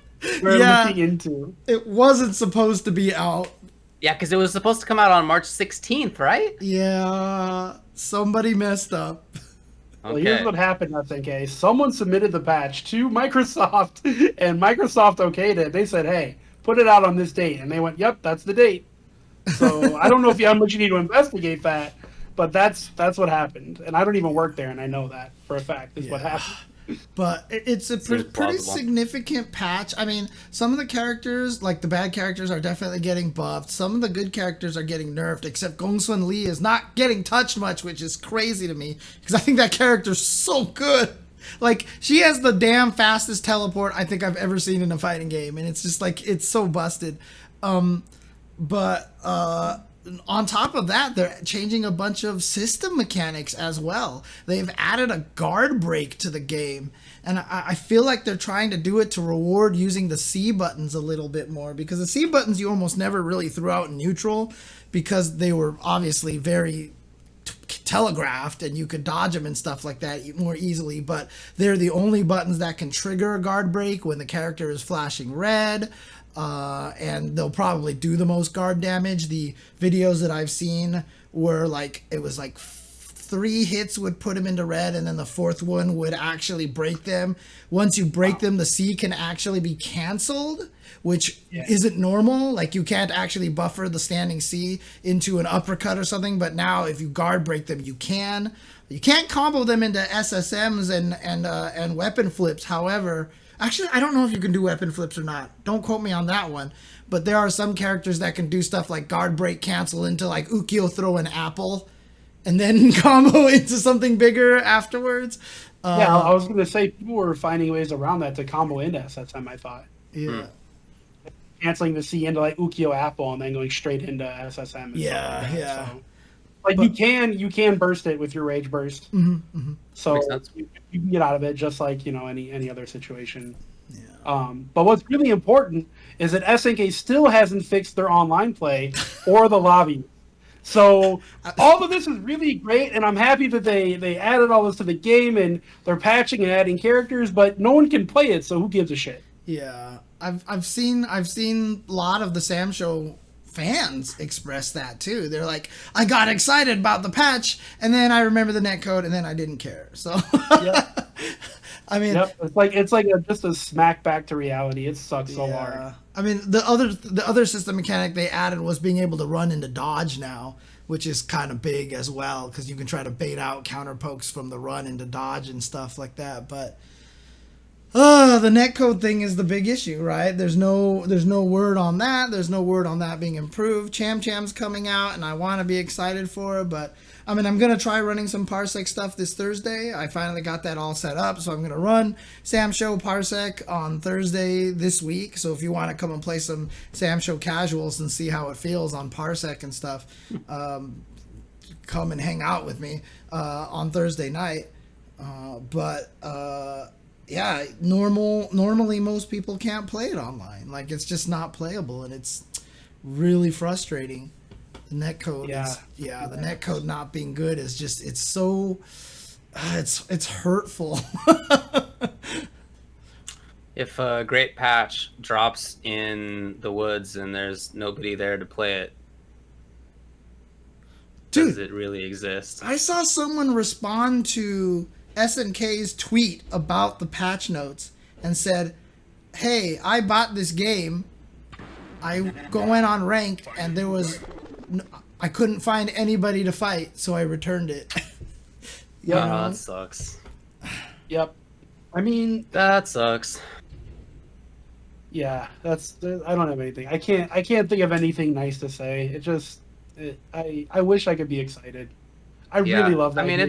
I was gonna say it's a bummer for both of you guys, and it like bums me out watching you because I know you love the game so much and you just feel like you can't play it. So yeah, I mean, even if I didn't want to refuse, which I do refuse because they're not fixing it, but even if I wasn't that way, then I wouldn't be able to play it anyways, man. So big bummer. Big bummer. In KOF 15. Andy Bogard has a trailer. He's in the game. Ooh, yeah. You got a glow up. He did. He looks very nice. Way better than he did in his game.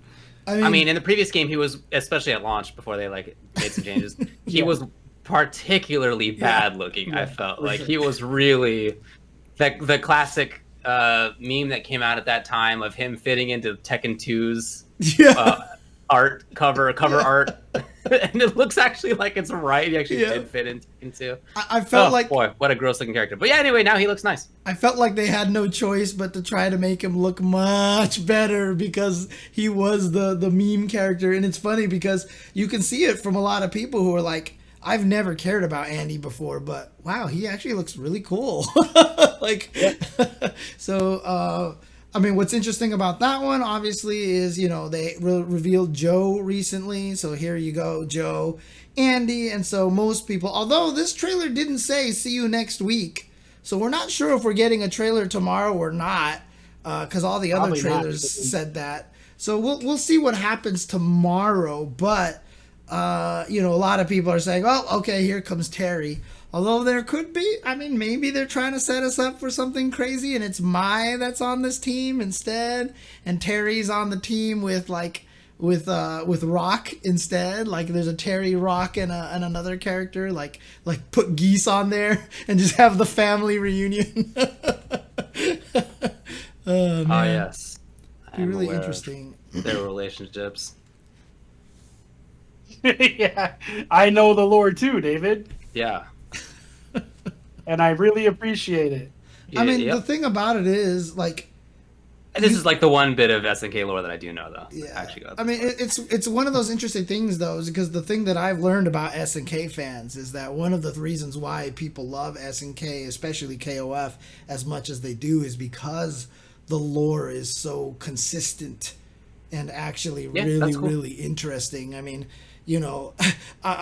I was talking to someone and they were saying like they don't like Street Fighter because their lore kind of sucks. And, for me, it's one or, like I like that KOF has the lore, but at the same time, I kind of like the fact that Street Fighter's lore is really disjointed and kind of nonsensical because, I grew up with Blanca's ending as he finds his mom and that's my bracelet, Jimmy, like that was the lore that I grew up with. So I'm cool with it either way. My favorite part about the lore in fighting games is that I can completely ignore it and still enjoy the fighting game all the same. I mean, Street Fighters is definitely bad, and I don't consider that a badge of honor. I think that's not super important to me, but also, like, Hugo wanted to be a potato in, like, 2015 or whatever. Like, why would you do these things? I don't know. They're just terrible decisions over and over again. I never played Street Fighter V story mode.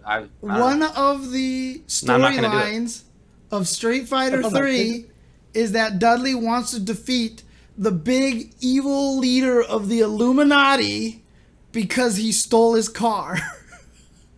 That's a good reason to fight him. I guess it would be. I think that's actually a solid plot point. I mean, however, counterpoint, Dudley's intro is him, his butler driving in on his car. So he has his car. So why is he fighting Gil to get a car back that he already has? That's one of his. You can't assume that this guy doesn't have like 17 cars minimum. Dudley is wildly rich. He probably does have multiple cars. So I'm very sure that's a backup vehicle. That's not the one that Gil stole. The ending is literally he's like, take that, Gil, and Gil goes, fine, and throws the keys to Dudley, and then Dudley catches the keys, and then the ending ends. Wow, I'm glad I've never beaten that game with Dudley in my life. That is super sick. That's a good story. That's like John Wick. John Wick lost the puppy that his, dead wife gave him, and he goes on a killing spree. That's Dudley. We don't know where that car came from. Maybe his dying wife's last wish was drive this car every day, Dudley, and he's like, okay. And then Gil stole it, so now he has to go defeat Gil to get the car back. See, you do care about lore, Tubo. You're creating KOF lore right there, dude. I just want to make this terrible story sound more interesting. I can't believe you spoiled John Wick for me. I'm sorry, you're only like 7 years late, dude. Spoiled the story. Last thing to talk about in terms of game news is that there's like a new game being made by the Street Fighter 2 developers. Did you see this? Did you hear about this? Yes, I don't even really know what to make of this, but I guess it's for real. What I saw at first, it was like kind of in the context of like, is this a joke or is this a parody of some situation? It is a joke. They straight up said they're making a parody of Street Fighter 2. Mm-hmm. In fact, so it is a joke. Yeah. Yeah, it's Nishitani they are making the game though. They are making the game, yes. Yeah, it's what is his name? Nishitani from Arika, I believe so. who made Fexel, and like he said that he's getting the whole gang back together, the original Street Fighter 2 gang, and one other guy, and they're literally going to name it some name with a 2 at the end of it, even though it's the first one. They're trying to come up with a name that won't get them sued. You know, I joke that they should just call it Road Warriors 2. I think that would actually be kind of funny. Just call it Road Warriors 2. But they said that they want to make a game that's like a parody of Street Fighter 2. And I think that would be kind of hilarious. It could be. Good luck to them. I don't know how they plan to profit from this, or if they plan to at all. It's right. I don't know. Definitely not going to be taken seriously competitively. So it'll probably have rollback though. You know, if the Akira guys are working on it. Hey, that would be pretty sick. Dong Dong Never Die, and what's that other one called? That Kantu no or something or other. The something Kanta too. Yeah, look, and Sailor Moon, they all have scenes, okay? So I believe. Good luck. Good luck to them. Da Kyanta, something like that. They should just call it Fighting Street, because that's what Street Fighter 1 was called on the TurboGrafx 16. It's called Fighting Street for no reason. All right. That's all I got for game news. Again, there's a lot of good stuff going on right now. A lot of good announcements, a lot of good stuff coming out, or is already out. Exciting time. Yeah, Cham Cham is going to be coming out pretty soon. So Cham Cham's supposed to come out on the 16th with the official release of the patch. So we'll see what Cham Cham is like at that point in time. Like I said, I will have my Parsec online event, Sam Show, Sword of Online. That'll be on Thursday on twitch.tv/jchenzo, or if you want to come and try to play some casuals. So cool. All right, and they said that the next character for them's Fighting Herds is going to be released on March 25th, just announced today. Shanty. Didn't know that. Yeah, Urkic Man just said that they just announced today. So there you go. What was it called? Them's Fighting Herd. Cool, I hadn't heard about that. That's awesome. Fighting Herds on March 25th. Thanks, Richard Kuklinski, for the sub and the nice message. Much obliged. So let's move on to just a tiny bit of community news, especially with respect to the FGC. Like one thing, I just wanted to highlight the fact that the WePlay Ultimate Fighting League MK11 tournament is going to go on in 2 weeks, and it's going to be actually in person, and they, like last time, are going to be having just a few players come, just a few commentators come, obviously keeping it small still, and I'm sure they'll do all the testing stuff that they did before as well. They have invited Romanova for commentary, which is really great. I thought that was cool to see. And they have invited Kombat as the first player as well. Okay. So again, March 25th is when that starts. Yeah, shout outs to both of those. Those are two great people to invite. And then that's all I had for FGC related community stuff, but I also just briefly wanted to talk about the fact that Tasteless and Artosis have been let go from Africa TV, which was doing the English broadcasts for ASL for Starcraft. So they are currently not, my understanding is, employed as broadcasters for the first time in 1 billion years. Yeah, what the hell is that? Why were they let go? I don't know what the situation is, but they both announced it, and haven't read or seen any more info about that. All right. That's wild, dude. That's kind of crazy. Are they doing Valorant as well? I haven't been keeping up with Valorant at all, but that's cool. Good to hear that they have other stuff going on, but not StarCraft at this point. Yeah. Which is super weird. So look, there was going to be some end to this at some point, but it like feels notable to me that it has come. I guess you're we'll talking about comes back, but an end for StarCraft or for them commentating StarCraft. Yeah. Oh, okay. That to me is like it's a long era, and if it's over now, it's the end of a very long era. I mean, like a dozen years, 15 years, something like that. But I mean, would that? I mean, I'm sure other Brood companies War, yeah. would hire them for that gig anyway, right? Others, or is there only one broadcasting company for StarCraft in Korea? I'm not sure how it works. Yeah, I don't know. I think there are actually rights that Blizzard like doles out. Yeah. Really? So if you're not hired by Afrika to do StarCraft, nobody's gonna be like DreamHack can't hire you for StarCraft or something like that, or I don't. Maybe not in Korea. They both stream as well, but yeah, that's my understanding at least. There is still the Brood War thing going on, so they just don't have English commentary for it. Yeah. Weird. Yeah, it's weird. I don't know. I mean, for me, they were quite formative in how I approached commentary. You know, both of them had a big impact on me when I was first just happened to be getting into this thing, you know. when I was a wee lad. Basically, and when we were getting into commentary, James, at this point that's 10, 11 years ago, it felt like they'd already been doing it forever. Yeah. And looking back, that's not true. They had only been doing it for a few years, but like it felt like that was such a long time in the context of like games back then, right? At that time, 10 years felt like it was forever, and now it's like, you know, we're talking about time spans of 20, 30 years. The thing about it is, I mean, of course we looked up to them as commentators. They were some of the only real notable ones at the time. You know what I mean? They like Tasteless was the commentary team. In fact, when we first started doing commentary, people came up with the UltraChen name for us because they kept joking we were like the Tasteless of Street Fighter 4. So they're like, you guys are UltraChen, and that's where that came from. So yep, absolutely. Fun story. That's why the name of this program is UltraChen TV. Anyway, I just thought this was notable, and it feels like it's kind of the end of an era. I hope that they both do find a chance to commentate that game again, because they clearly love it so much. Yeah.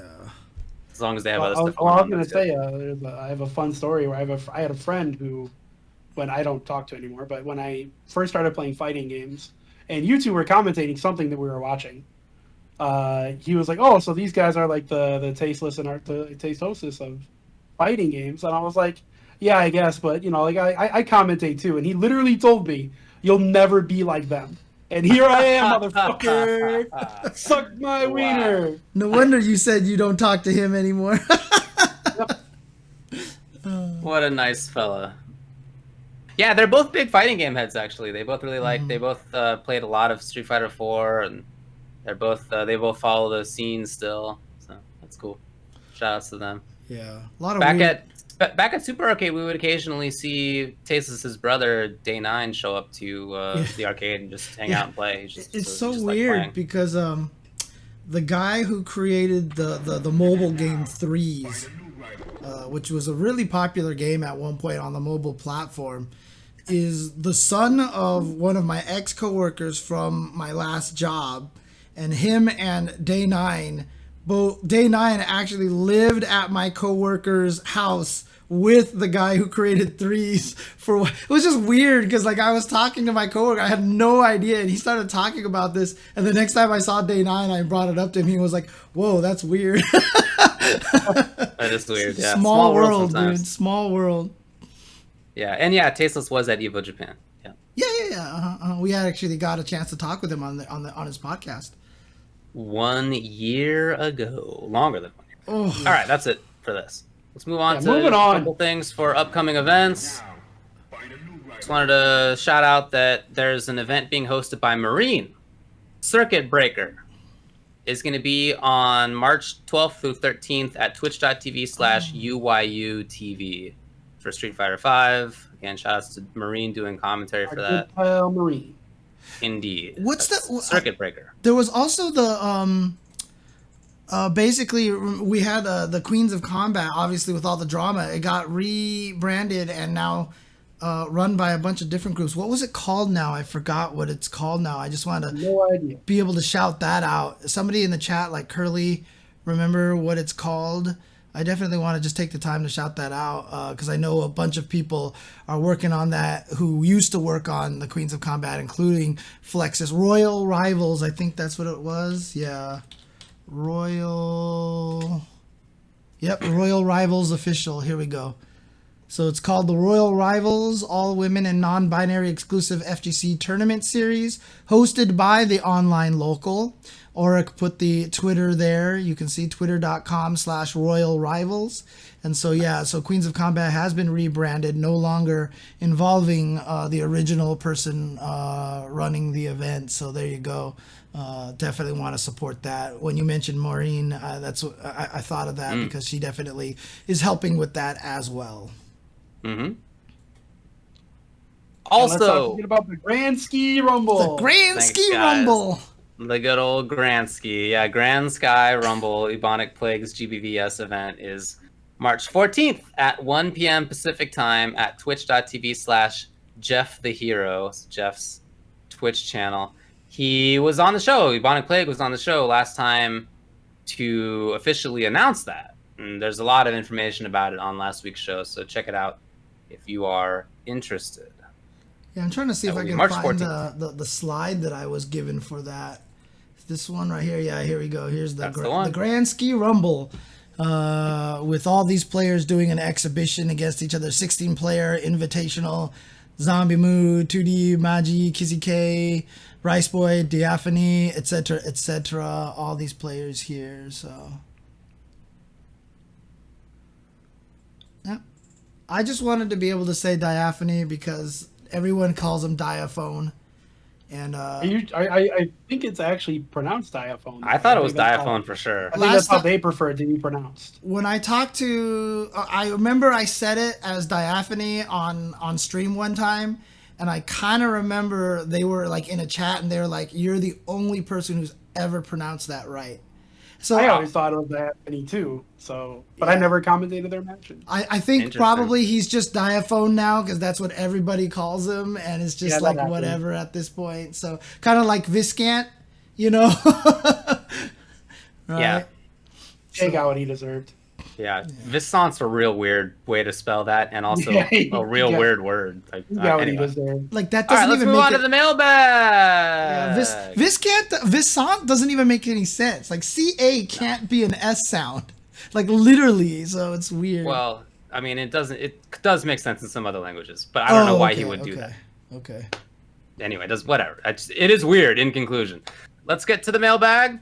All right, important topic right up at the front. Again, mailbag is a set of questions you can ask, unrelated to fighting game stuff, or it can be, I guess, but unrelated.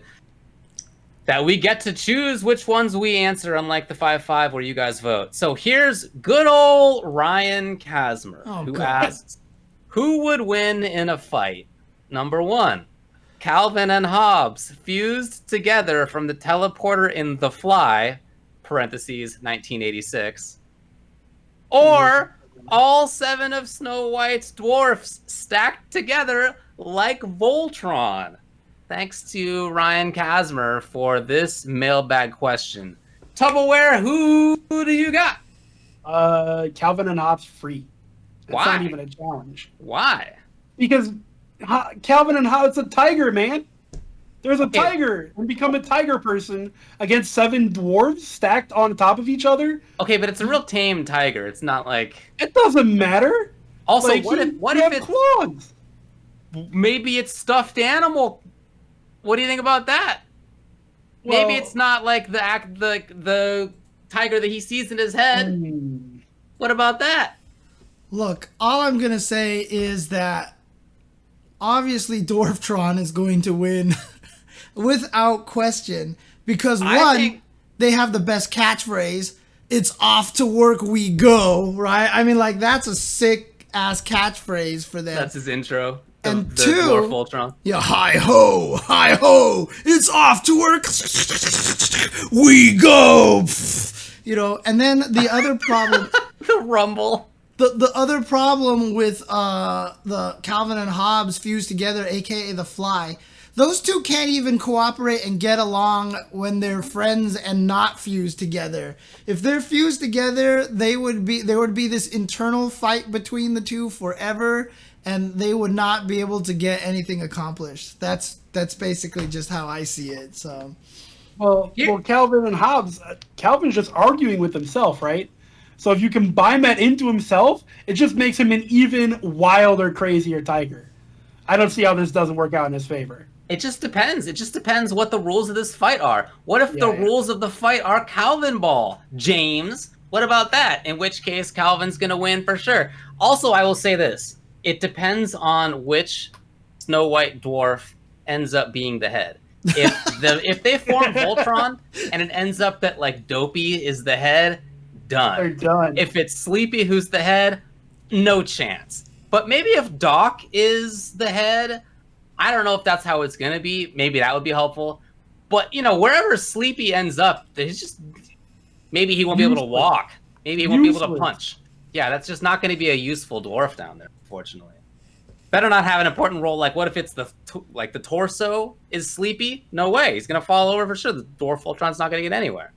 So, what I love about this question is that he says the teleporter in capital The Fly 1986. Like, we didn't know that he was talking about the movie The Fly.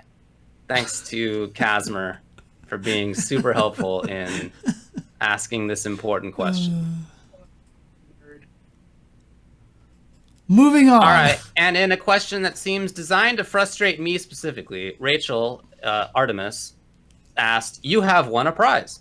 The prize has two options, and you can choose either, but not both. The first option is a year in Europe with a monthly stipend of $2,000.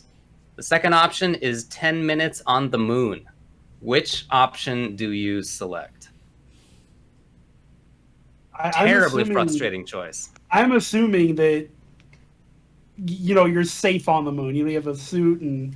I think you live. Up there. Yeah, like I'm assuming that everything's positive. It's moon, no question. Moon, no question. Free. I would agree with that because on my own ability, I'm not getting to the moon. If I really wanted to figure out a way to do it, I might be able to do the Europe thing through my own means. So I would also, because I would want to go to the moon for 10 minutes, just so I can go there, take out a giant speaker and blast the DuckTales moon theme while on the moon. I think that opportunity would just be too good to pass up. I don't think you can hear it, man. I was going to say, do you think you're going to be able to hear this music? Yeah, it's like you can't hear it. Does it matter? You did it.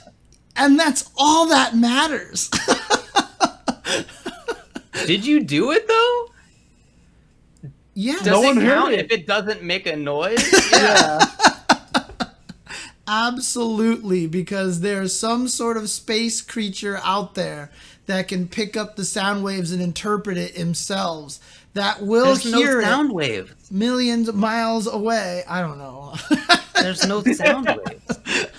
I mean, the moon itself would make sound waves, I guess, because it's solid. But you know, anyway, this is a tough one for me because on the one hand, I'd love to go to the moon. On the other hand, I'd love a free, what was it, month in Europe? No, it was a year with a year and year. Imagine all the cool historical stuff you could see in a year, where you could do whatever you wanted. I can't do that. I've been to Europe, yes, but I have obligations and I have to do work and there's other things going on in my life. If I just had an entire year to just traipse around and see every museum on the entire continent, well, it would be really hard to say no to. But also the moon would be... Bro, you know how many like upper middle class to upper class white kids have taken a year off to travel Europe? You'd be just like them. If you go to the moon, literally you are untouchable. Who can say that they've experienced that?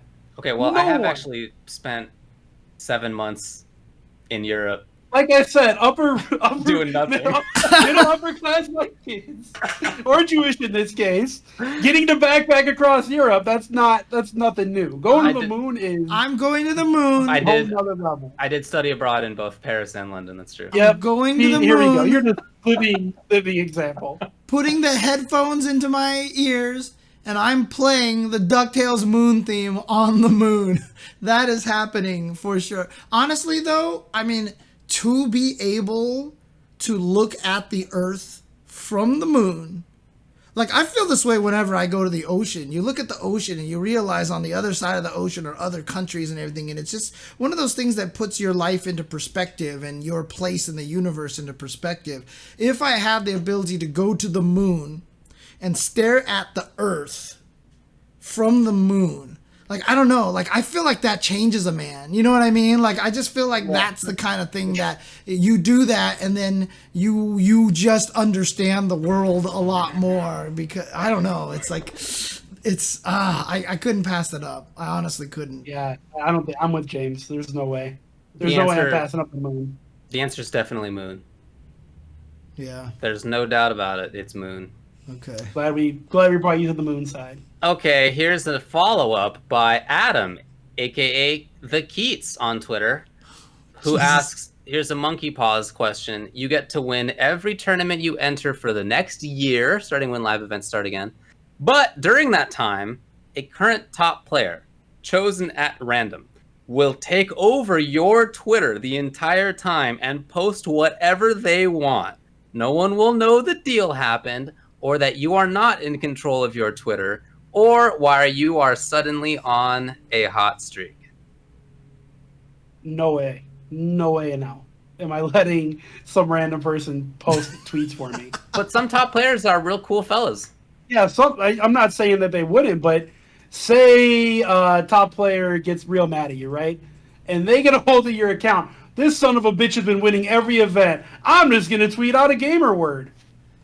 Looks like I can't go to events anymore. That's a terrible deal. That's actually a terrible, terrible deal. It's a great point. Yeah, screw that noise. No way, man. That's a great point. I mean, honestly, like, I'm kind of past that point where I want to win everything because, you know, that's not my goal anymore. It would be nice because, you know, I'd like to be a strong player, and that's the goal that eventually got me into this position that I'm in, because I wanted to be the best. But at the same time, it wouldn't feel like I earned it. And I just don't feel like that's worth it. You know, like if I made this deal and I was winning tournaments all the time because of the deal, and I didn't even have, like, I could purposely try to kill myself at tournaments, and for some reason that would cause Faust to throw 7 meteors in a row and I would win for that reason, you know, like, I don't know, like, that would be empty to me. Like, and then after the year is over, you'd be garbage again, or at least I would be garbage again, and, like, I don't know, like, that's just not worth it to me. God. Forget it. I just realized how this can't win an Evo. Oh, man. Sorry, Jay. Damn! Sorry, Jay. I had to. As soon as you said good for 1 year and then garbage, come on, man. That was a good one. That was the one hit wonder. Man. I love Jay. I love Jay. The disrespect Well. to Visant. Oh my goodness. Yeah, I'm with you guys. I wouldn't do this either for both of your reasons. You guys both brought up the reasons that I was going to say. On the one hand, I don't want somebody else in control of my Twitter. Not because I'm worried that they're going to, like, do the gamer word or whatever other horrible crap. I just... That's, like, something that I have made for myself, and I like it, and I don't want to give it up. And on the other side, for, I guess, similar reasons, really, I wouldn't want to have something... I wouldn't want to have magic make me good, because then I haven't made it for myself. And, like, what's just each of those wins, I probably would have fun, but it wouldn't have anything like the same meaning, and it wouldn't feel right. So yeah, if you know you can't lose, it's not as fun. Yeah. Not into it as much. I don't know who that guy was, but he got a weird question. The last one. At Game for the Stars, when you spike a controller because of a bad game, do you go for accuracy, aka missing the bystanders, or power, aka destroying the device, or destructive capability, aka causing other destruction with the impact? What do you focus on, James? 100% combining accuracy and power. I definitely would want to destroy the device that I'm spiking, but I wouldn't want to hurt anybody else. It's interesting because sometimes, I mean, maybe I wouldn't want to destroy the device I'm spiking. I don't know. It's hard to say. It's hard to say because I've definitely broken joysticks by punching them before. But yeah, probably accuracy and power. I don't want to destroy anything else that other than the thing that I'm trying to damage, though. I don't want to hurt anybody else or anything else. So there you go. I did one time. I just told Tupperware this. How random. I did one time hammer fist through the plate of a stick. I was really mad. This was some years ago, many years ago, I guess. But I did do that once, and it didn't feel good. I don't mean physically. I mean, like, I was more angry afterward than I would have been if I hadn't done that. Because now my stick's broken. It was, like, even worse. You know, if I just, like, chilled out for half of a second, it wouldn't have been nearly as bad. So I would say I would just go for accuracy. I don't want to go for power because that makes it even worse for me. I would be more mad. I definitely wouldn't want to go for hitting anything else or whatever. What was the final category? Destructive capability causing other destruction? Nah, that's hilarious if it was like a cartoon or whatever, but I'm not going to do that in real life. No way. No way. Also, I like that this is implying that we're playing with little controllers. I got a big old stick, man. Yeah, I was gonna say I don't have an opinion on power. Whatever. But one time I did take a baseball bat to my arcade stick. Dang. Yeah, it was broken. It was very broken, and I was just sick of it being broken. So I took it outside and I took a bat to it, like Office Space. You Office Spaced it. I Office Space an arcade stick. Yeah. Wow. God, that must have felt Did good. you have what music was playing at the time? Probably like Wu-Tang. Wu-Tang Clan ain't nothing to fuck with. Yeah, that was probably what That was your soundtrack at the time. Yeah, that makes sense. That must have felt good, though, cool. Man. I've never actually had the fortune to destroy something with a baseball bat like that, and God, that would feel good. Because I know that there's a lot of those. I mean, I came up with this idea like 15 years ago to come up with the businesses where you can just go in there if you're pissed off and break things. And they've actually made those businesses, and I need to visit one of those one of these days next time I play some fighting games online, so I can just go and break stuff, dude. That would, I don't know about you, but that would definitely make me more angry. You don't think that would make you less angry? Where you just break more stuff and you just get angrier the whole time? Here's my experience with that. Yeah, when I used to be in competitive sports, I did martial arts and hockey and whatever, basketball, it's football. Yes, if I got into those situations, I got more and more angry progressively. As a result, I led my league in penalty minutes, as I've said before. I got kicked out of a martial arts competition for being too aggressive one time. So, yeah, the more I am expressing being angry, the angrier I get, definitely. Yeah, for me, it's definitely a feedback loop. For me, it's the complete opposite. When I was a child, I mean, I still have a terrible temper, but like compared to when I was a little kid, I mean, I got mad at everything. I was just known for losing anything, and I would be super mad. I would cry and get angry, and I would break things, and I would punch walls and things like that. Yet when I wasn't in temper, I was like the happiest person ever. People always knew me as like this happy, friendly, super, joyous person. The more I've culled my temper, the higher my depression has gotten, because I just bottle up all this negative energy now, and it just kind of sits in me and just kind of festers. And so, I need that kind of release a lot of the time. Interesting. Okay. So, there you go. It's just quite a different perspective. I appreciate that. Yeah. I don't rage out really. Yeah, I rarely do it myself. The most I'll do is like punch my stick half-heartedly and be angry for a bit, and then I just turn off the game and walk away. I don't know. I don't have much of a temper. Like if I'm pissed off, it's usually for good reason, and it's not going to be video games. Or if it is, it's like a very small outburst, and then I'm done. Yeah, I don't know. Yeah. No, I mean, I've basically raged at games my whole entire life. Like I said, the very first time I ever played checkers with my dad and my brother. I played with my dad, and he beat me. I had never played checkers before, and I got so mad I flipped the board, and I started crying.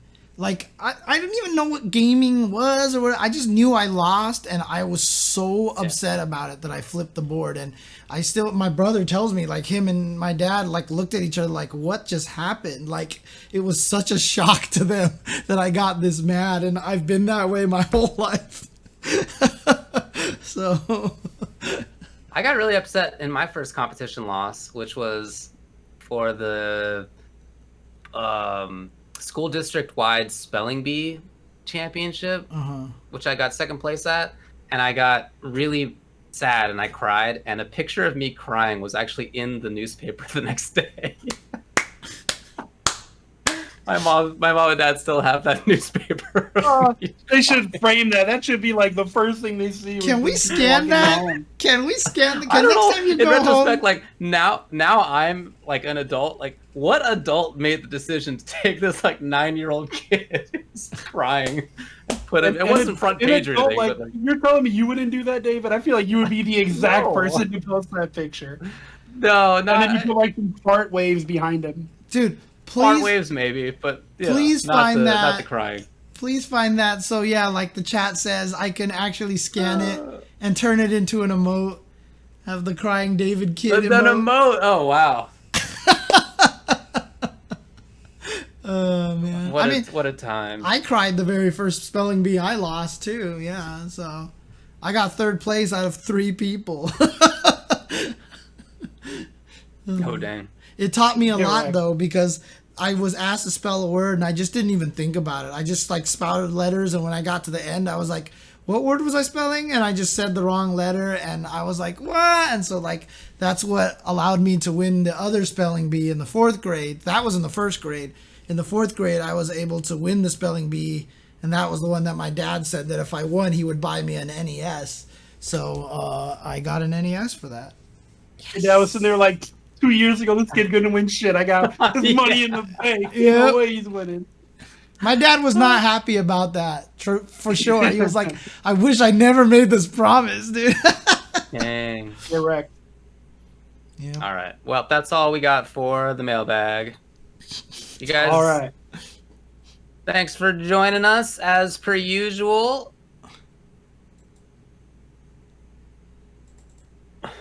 Heard him? Are you birding them? I'm birding him, but it's very Some quiet. cheese. I had some prunes. I had some oranges. I had some crackers. I had some almonds. It was a nice little meal for myself today. You guys can Good job, hear the bird everybody. now? Huh? Can you guys hear the bird, or is the bird too quiet? Nope, I'm unaware of birding. Oh, There's no dang. birds. Okay, let me do... If you're hearing a bird, thanks a lot for hanging out. Okay, Yeah. I'm going to re-bird people again. There you go. Now you can... Oh. There it is. There I it hear is. Bird them. All right.